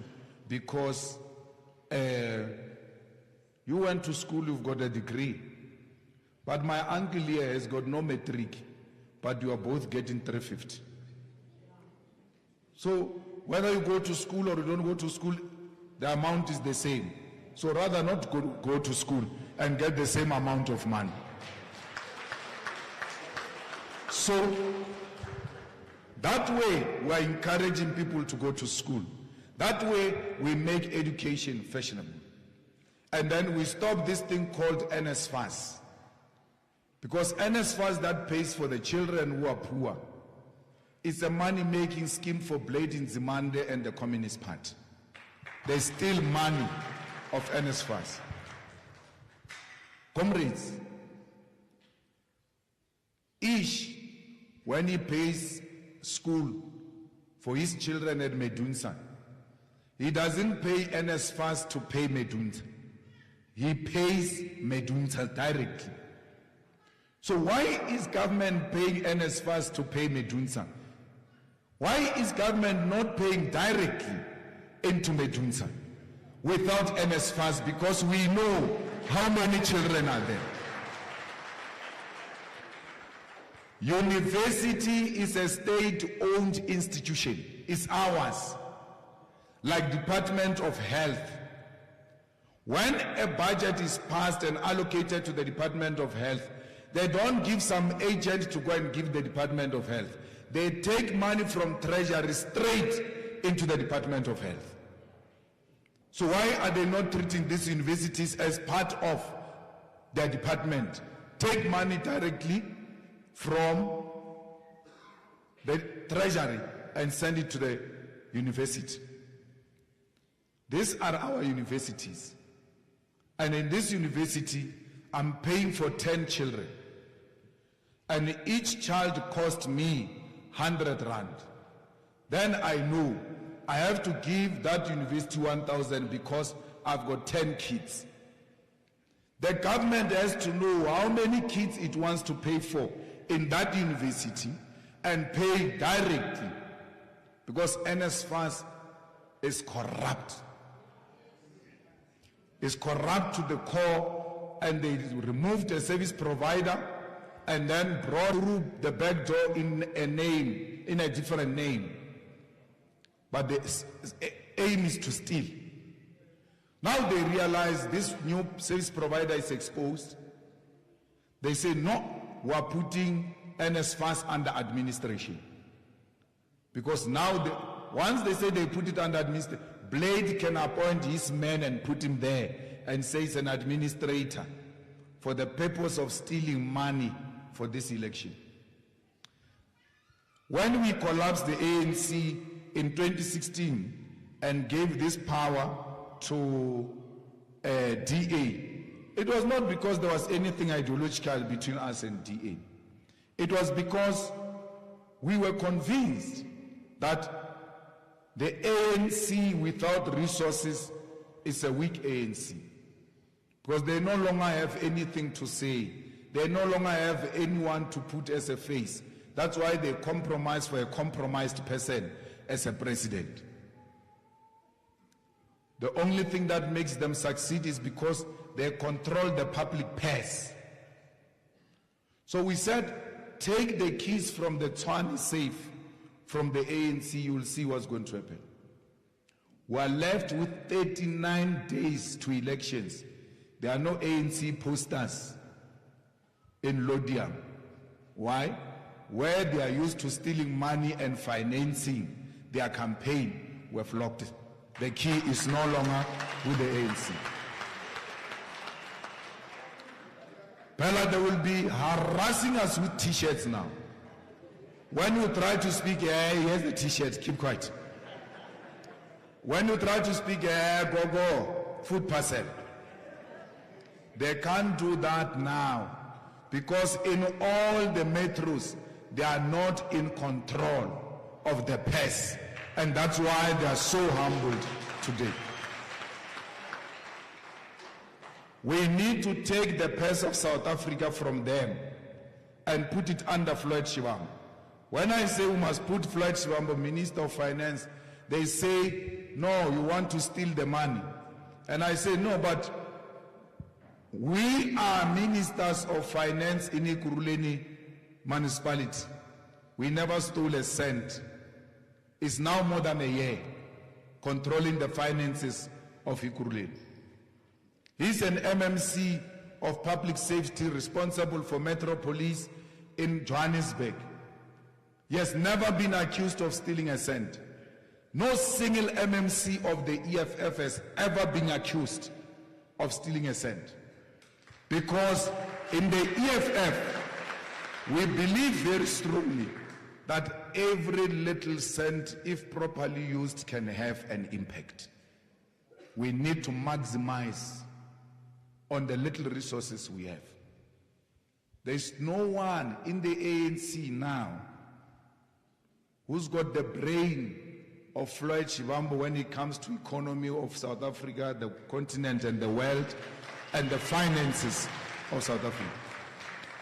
I mean, put Ino Godongwan here, the current Minister of Finance, and put Floyd Shivambu here. Let's see what's going to happen. They say Floyd can't be a Minister of Finance because he stole money from VBS. If that was true, why is Floyd not arrested? Because we are not members of the ANC.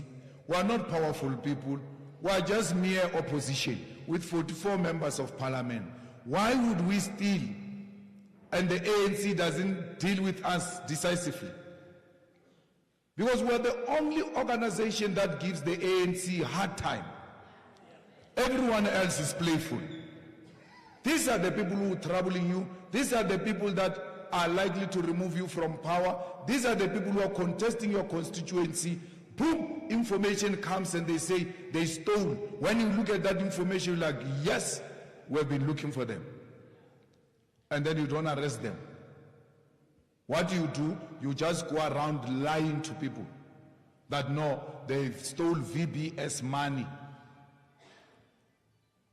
We never received an SMS or WhatsApp message or a letter or a telephone call from any single policeman on VBS.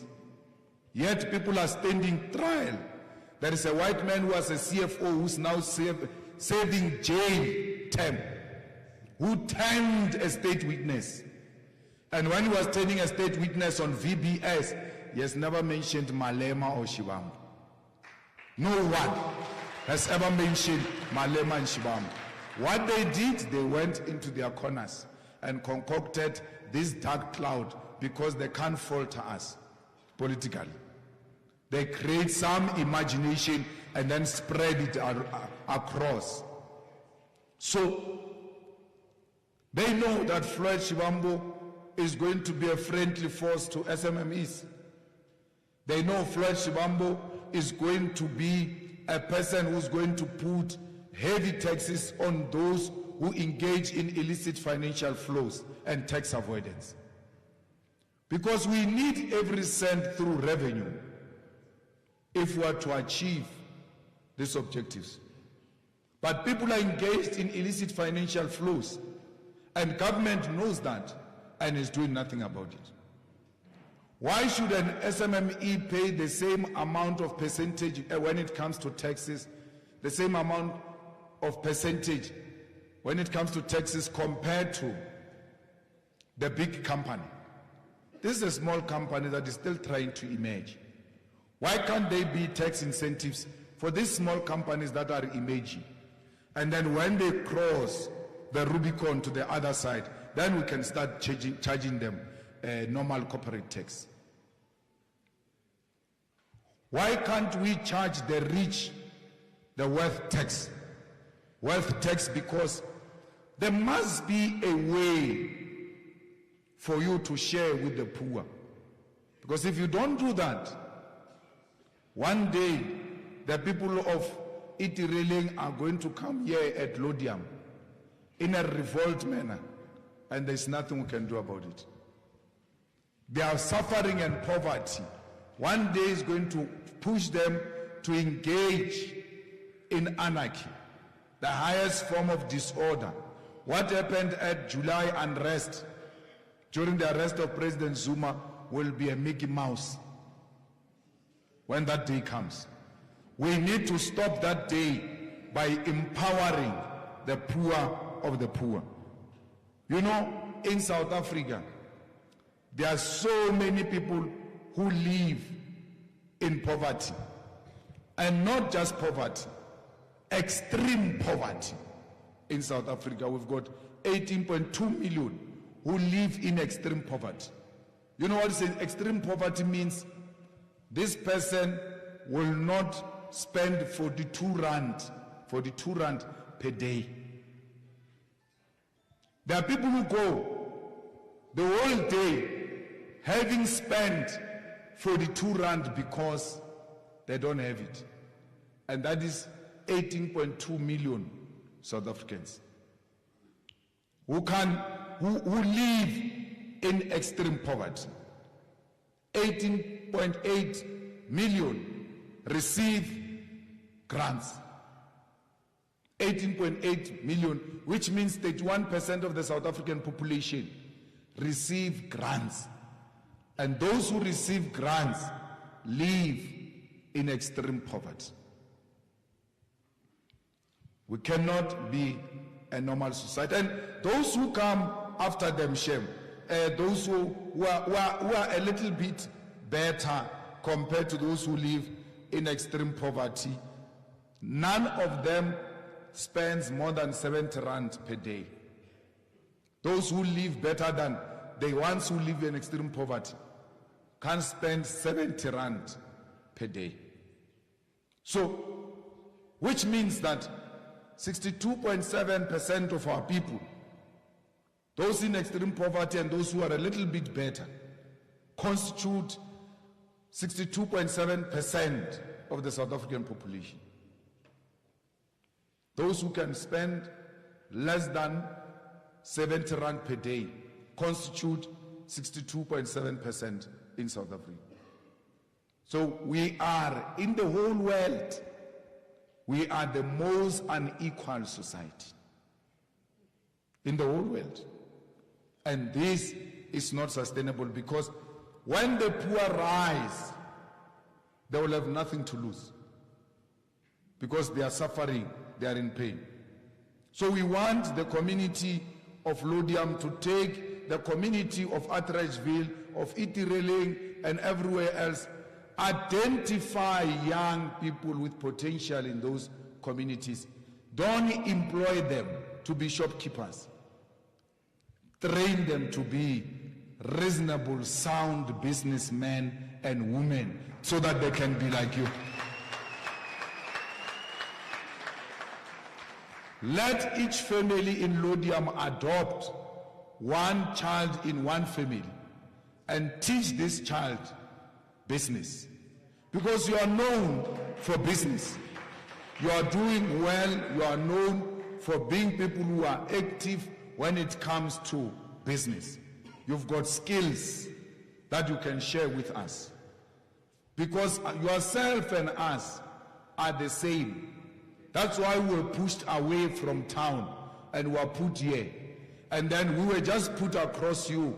Just behind the mountain is us. They just pushed us here, divided us with a mountain. But we are the same. What is the same between Indians and Africans is because we were both oppressed by the same people who pushed us away. And if we are the oppressed nation, we have to stick together and empower one another, because the success of these people is your success. So I'm appealing to the business of Lodiam to adopt the children and mentor them, but equally adopt children who have potential and pay for their school fees. Pay for their school fees.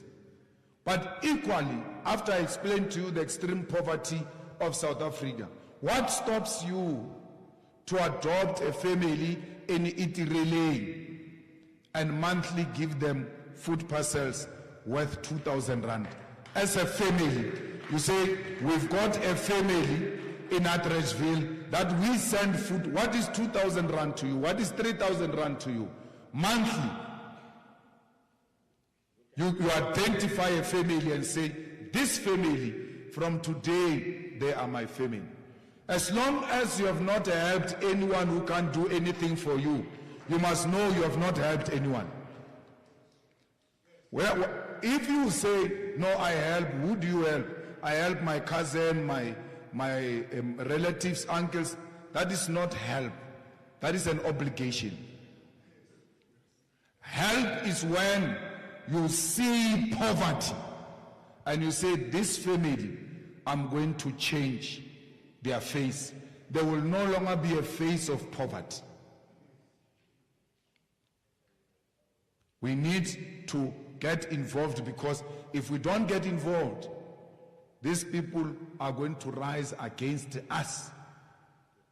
They will not reach Union Building, the people of Itireling and Atteridgeville. They are going to see the nearest suburb and say, the nearest suburb for us is Lodiam, let's go.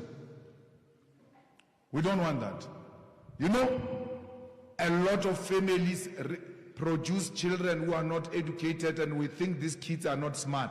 The kids are swimming in poverty. And you can't think properly when you are swimming in poverty. 2,000 rand, 3,000 rand, 5,000 rand. Identify a family. Don't give them money. Give them food. See that food producing a child at school who's smarter from a squatter camp, because he's no longer having to think of what am I going to eat. So we need to, all of you, to come and mobilize even those who are not here. That the poverty has reached a level where all of us must now come in. We need to call for peace in the Middle East. You can't say you are Muslim and you support DA. DA that support genocide in Palestine. Any Muslim Any Muslim who votes for the DA, you must know you are an enabler of genocide in Palestine against the Muslims. The people of Palestine are being killed. They want to wipe them off their land right in front of our face, and we are not doing anything. The EFF marched to Israeli embassy. And when we were at Israeli embassy, we said, we're going to check the Woolworths products, we're going to check McDonald's products, we're going to check any shop, give us information that sells food from Israel. I did not arrive at the office after that march. McDonald's had already sent me a letter. Oh, no. We are not the same as McDonald's in Israel. Please. We are independent. We don't have those products and all of that. We are watching you. Woolworths said they've got a smaller quantity of products which is going to finish in a week's time from Israel. We said, we don't care in a week's time. It must be removed now. People are being killed now. Remove. We said to the EFF, we said to the EFF student command in universities, you must never accept any lecture from Israel to come and be a visiting lecture in our institutions of Ireland. We must never accept any learning material from Israel because we are engaged in academic boycott of Israel. So, the people of Lodiam have a duty to teach others, not even the ANC, support the struggle against Israel, by the way. We marched here, went to Parliament, and said to Parliament, pass a resolution sponsored by the EFF to remove the Israeli embassy. Parliament passed that resolution to remove the Israeli embassy. Today, the ANC hasn't implemented that resolution. They went to International Court of Justice, ICJ. You know, when a person goes to court on such political matters, you must know they are artificial in their approach because they know the court processes take forever. So they are buying themselves time so that they look like they are doing something. Doing something means remove the Israeli embassy, which is practical, which can be done tomorrow. Ramaphosa came here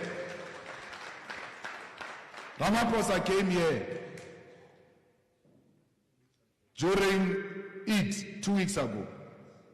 He was kneeling there up and down, pretending to be with you. Pretending to be with you. If he really cared about Muslims, before kneeling here in Lodiam, was supposed to go and close the Israeli embassy. Then we would have known this is a genuine person. He's got the power. Parliament has taken a decision, and not with simple majority. A decisive majority said, remove Israeli embassy. Only ACDP of Mishwe, understandably so, because it's funded by apartheid Israel. Freedom Front Plus, because they are known for segregation and invading people's properties. Patriotic Alliance, which is controlled by Jewish money. They have no idea what they are doing. They are not in politics. They are in politics of making money. So the only organization that can take over power and make South Africa stand on the side of the Palestinian people is the EFF. No one else can do that.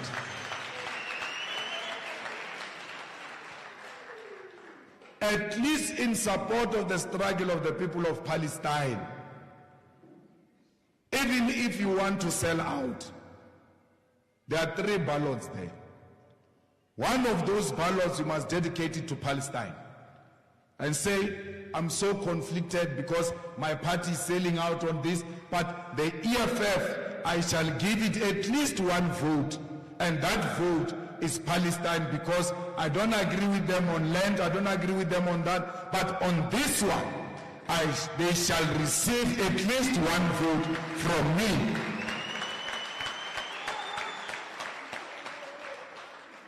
We really have to pray for peace, because Iran is now preparing to respond to Israel. And once Iran comes in, that Middle East crisis becomes another World War III now. We don't need war. If we are peace-loving South Africans, we don't need war. We need peace, and there cannot be peace in South Africa if there is no peace in Palestine. Thank you very much.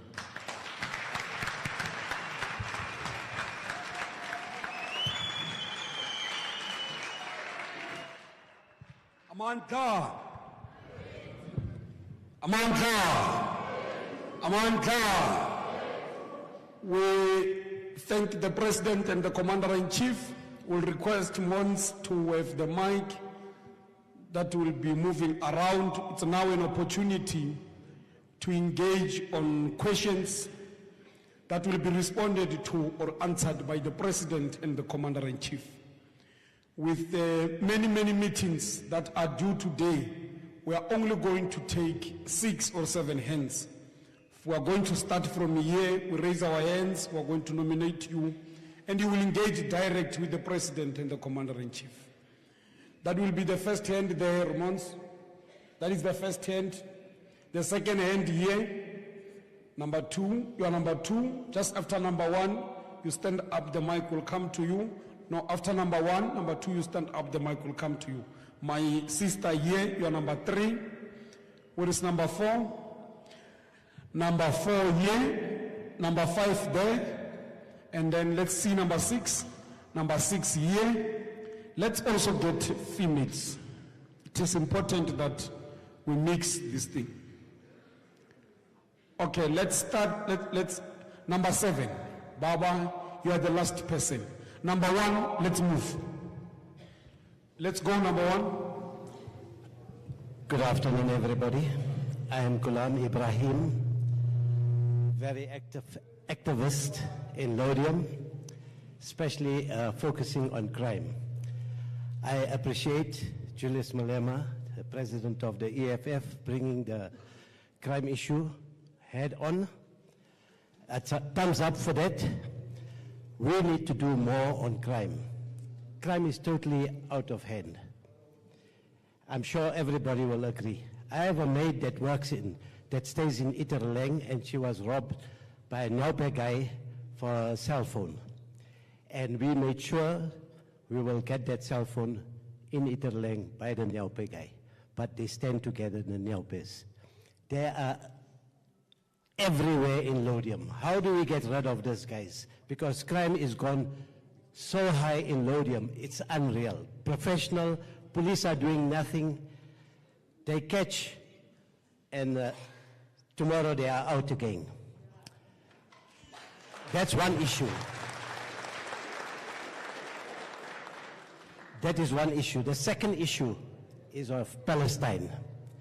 We have the Jewish Board of Deputies here in South Africa that have a lot to say to the people of South Africa, to the government of South Africa. We need to take a stand, the government of South Africa. The new government of South Africa, which I vote for, is the EFF.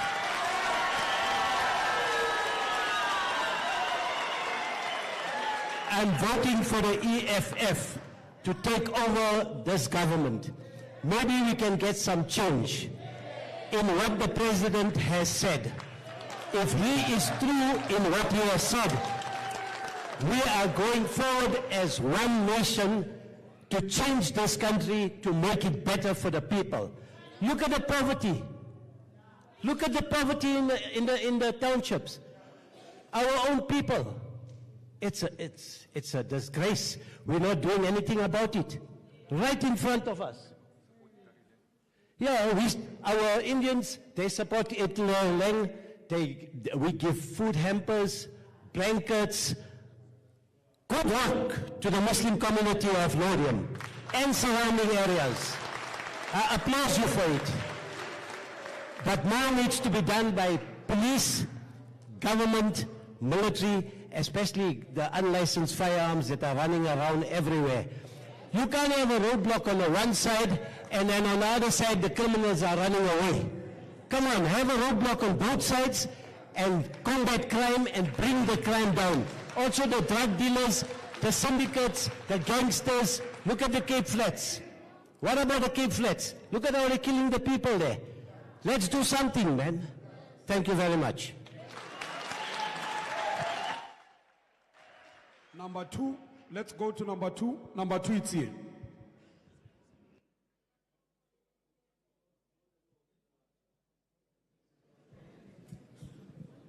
Bismillahirrahmanirrahim.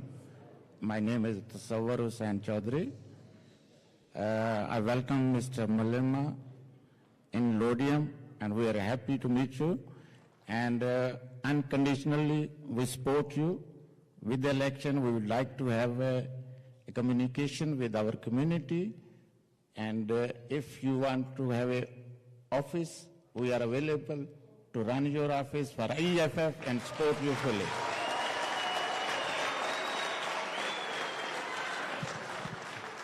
Thanks so much. You already explained everything, what we having a problem in South Africa, in Lodium and all around. So thanks so much for coming and addressing us. We understood you very truly, rightly, and we support you. Thanks so much.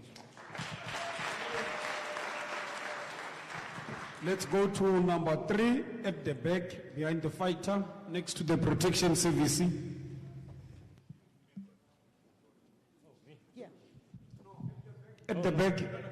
Okay, that's fine. Good day, everyone. My name is Yusuf Ismail, born and bred in Lodium. I just want to make it clear I'm also a member of an opposition party that was newly formed. So I'm going to ask some questions and I'm going to say some truths about South Africa. We know that this is the most contested election in our lifetime. People are confused on who to vote for. It's going to be wild. But let me explain. What Mr. Malema said, I agree. South Africa is a ticking time bomb, guys. I myself had to join in politics. I don't like these things, but I'm saying I can't watch South Africa burn. I'm a very patriotic South African. Right. 300 years we know that South Africa has been under colonialism and apartheid. You can't take 30 years to fix everything. But South Africa has gone backwards, not forwards. And it's because of this uncaring, unpatriotic government.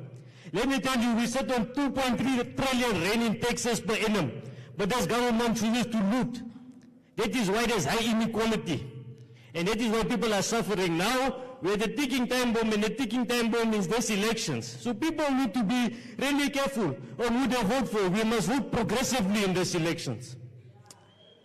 Yes. I have a few questions for the EFF. And CIC, I don't know if I must salute you or something.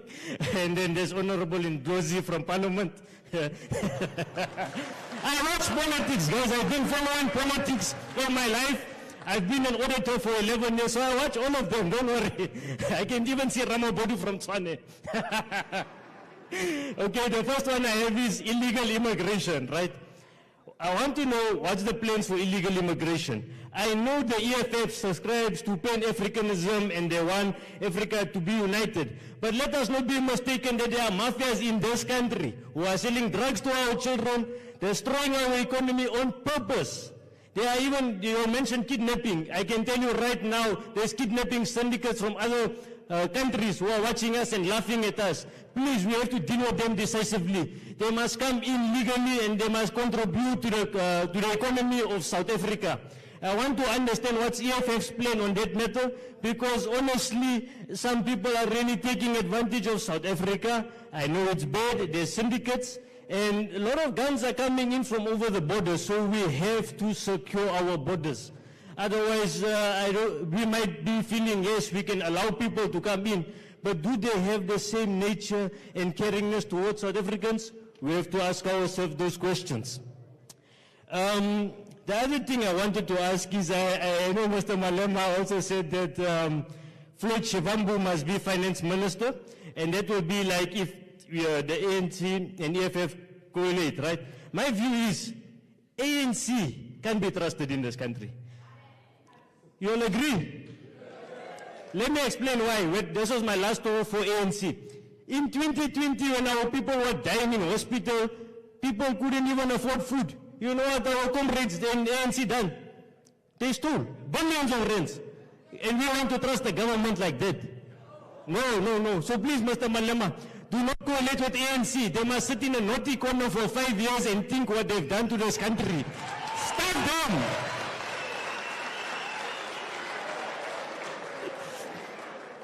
And then the last one I'm saying is, he mentioned that the food parcels and that are going to come. Please, my brothers and sisters, no party has political muscle and money like ANC. They're not in the billions, guys. They're going to come with food parcels, T-shirts. They will even give you prawns and a 5-star meal. Take it. But vote wisely and scope them out. Thank you.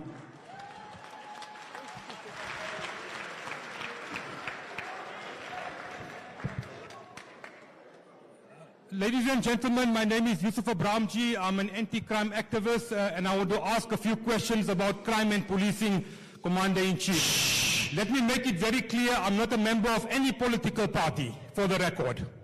Let me first of all salute you, Commander-in-Chief, for your stand on crime. You are absolutely right when you say it's a war, and these criminals are terrorizing us day in and day out.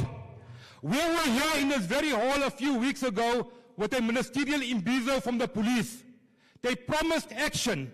The community complained about police corruption, about the drugs, about the kidnappings. They did absolutely nothing up to now. So please, we appeal to you, Commander-in-Chief, on your stage is the MEC for Public Safety in the city of Johannesburg, the good Dr. Mashwaku. And let me say, not because I know him, perhaps, Doctor, you must come to the city of Tshwane and show these corrupt TMP officials how to come and work. I was at your launch in Soweto of the Tactical Response Unit. The TMPD in the city of Tshwane, you'll agree with me, is corrupt. We need to clean them up. Obaheng, you are a councillor in the city of Tshwane.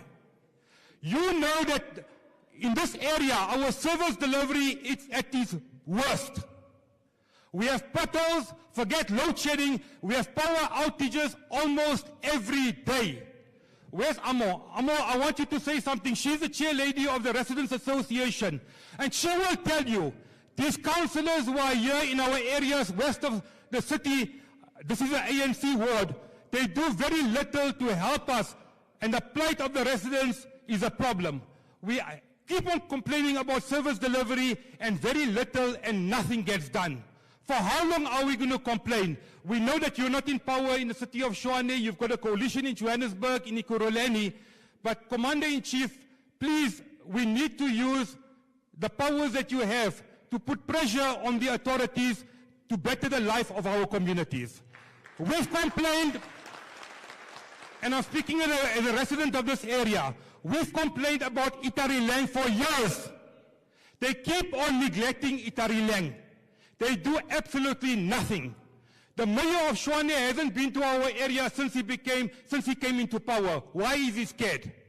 The people of White Blocks, and I'm sure I see some of you are here today, but you keep on complaining. What have they done for White Blocks? Nothing. You go to White Blocks, it is a disgrace. 30 years in our democracy for people to live the way you live. Let me end off, ladies and gentlemen. Commander-in-Chief Dr. Ndlozi and I have had a chat about this. 2 years ago, I called the Commander-in-Chief about rogue elements within the EFF going to business, trying to extort money.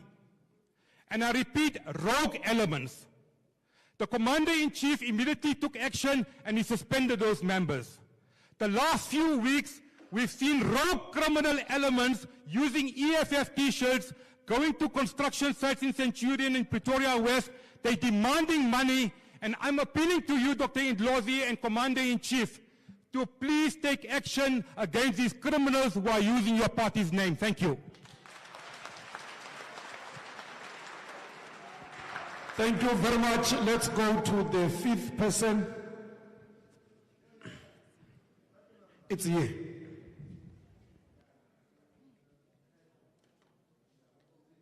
Okay, good afternoon, everybody. My name is Amori. I'm from the Centurion area. My first question, I actually shared a status yesterday on my WhatsApp. And please don't take me wrong, I've got a very blended family. I've got a very colorful family. But the first question that most people asked me yesterday over WhatsApp was about the racial comments that the EFF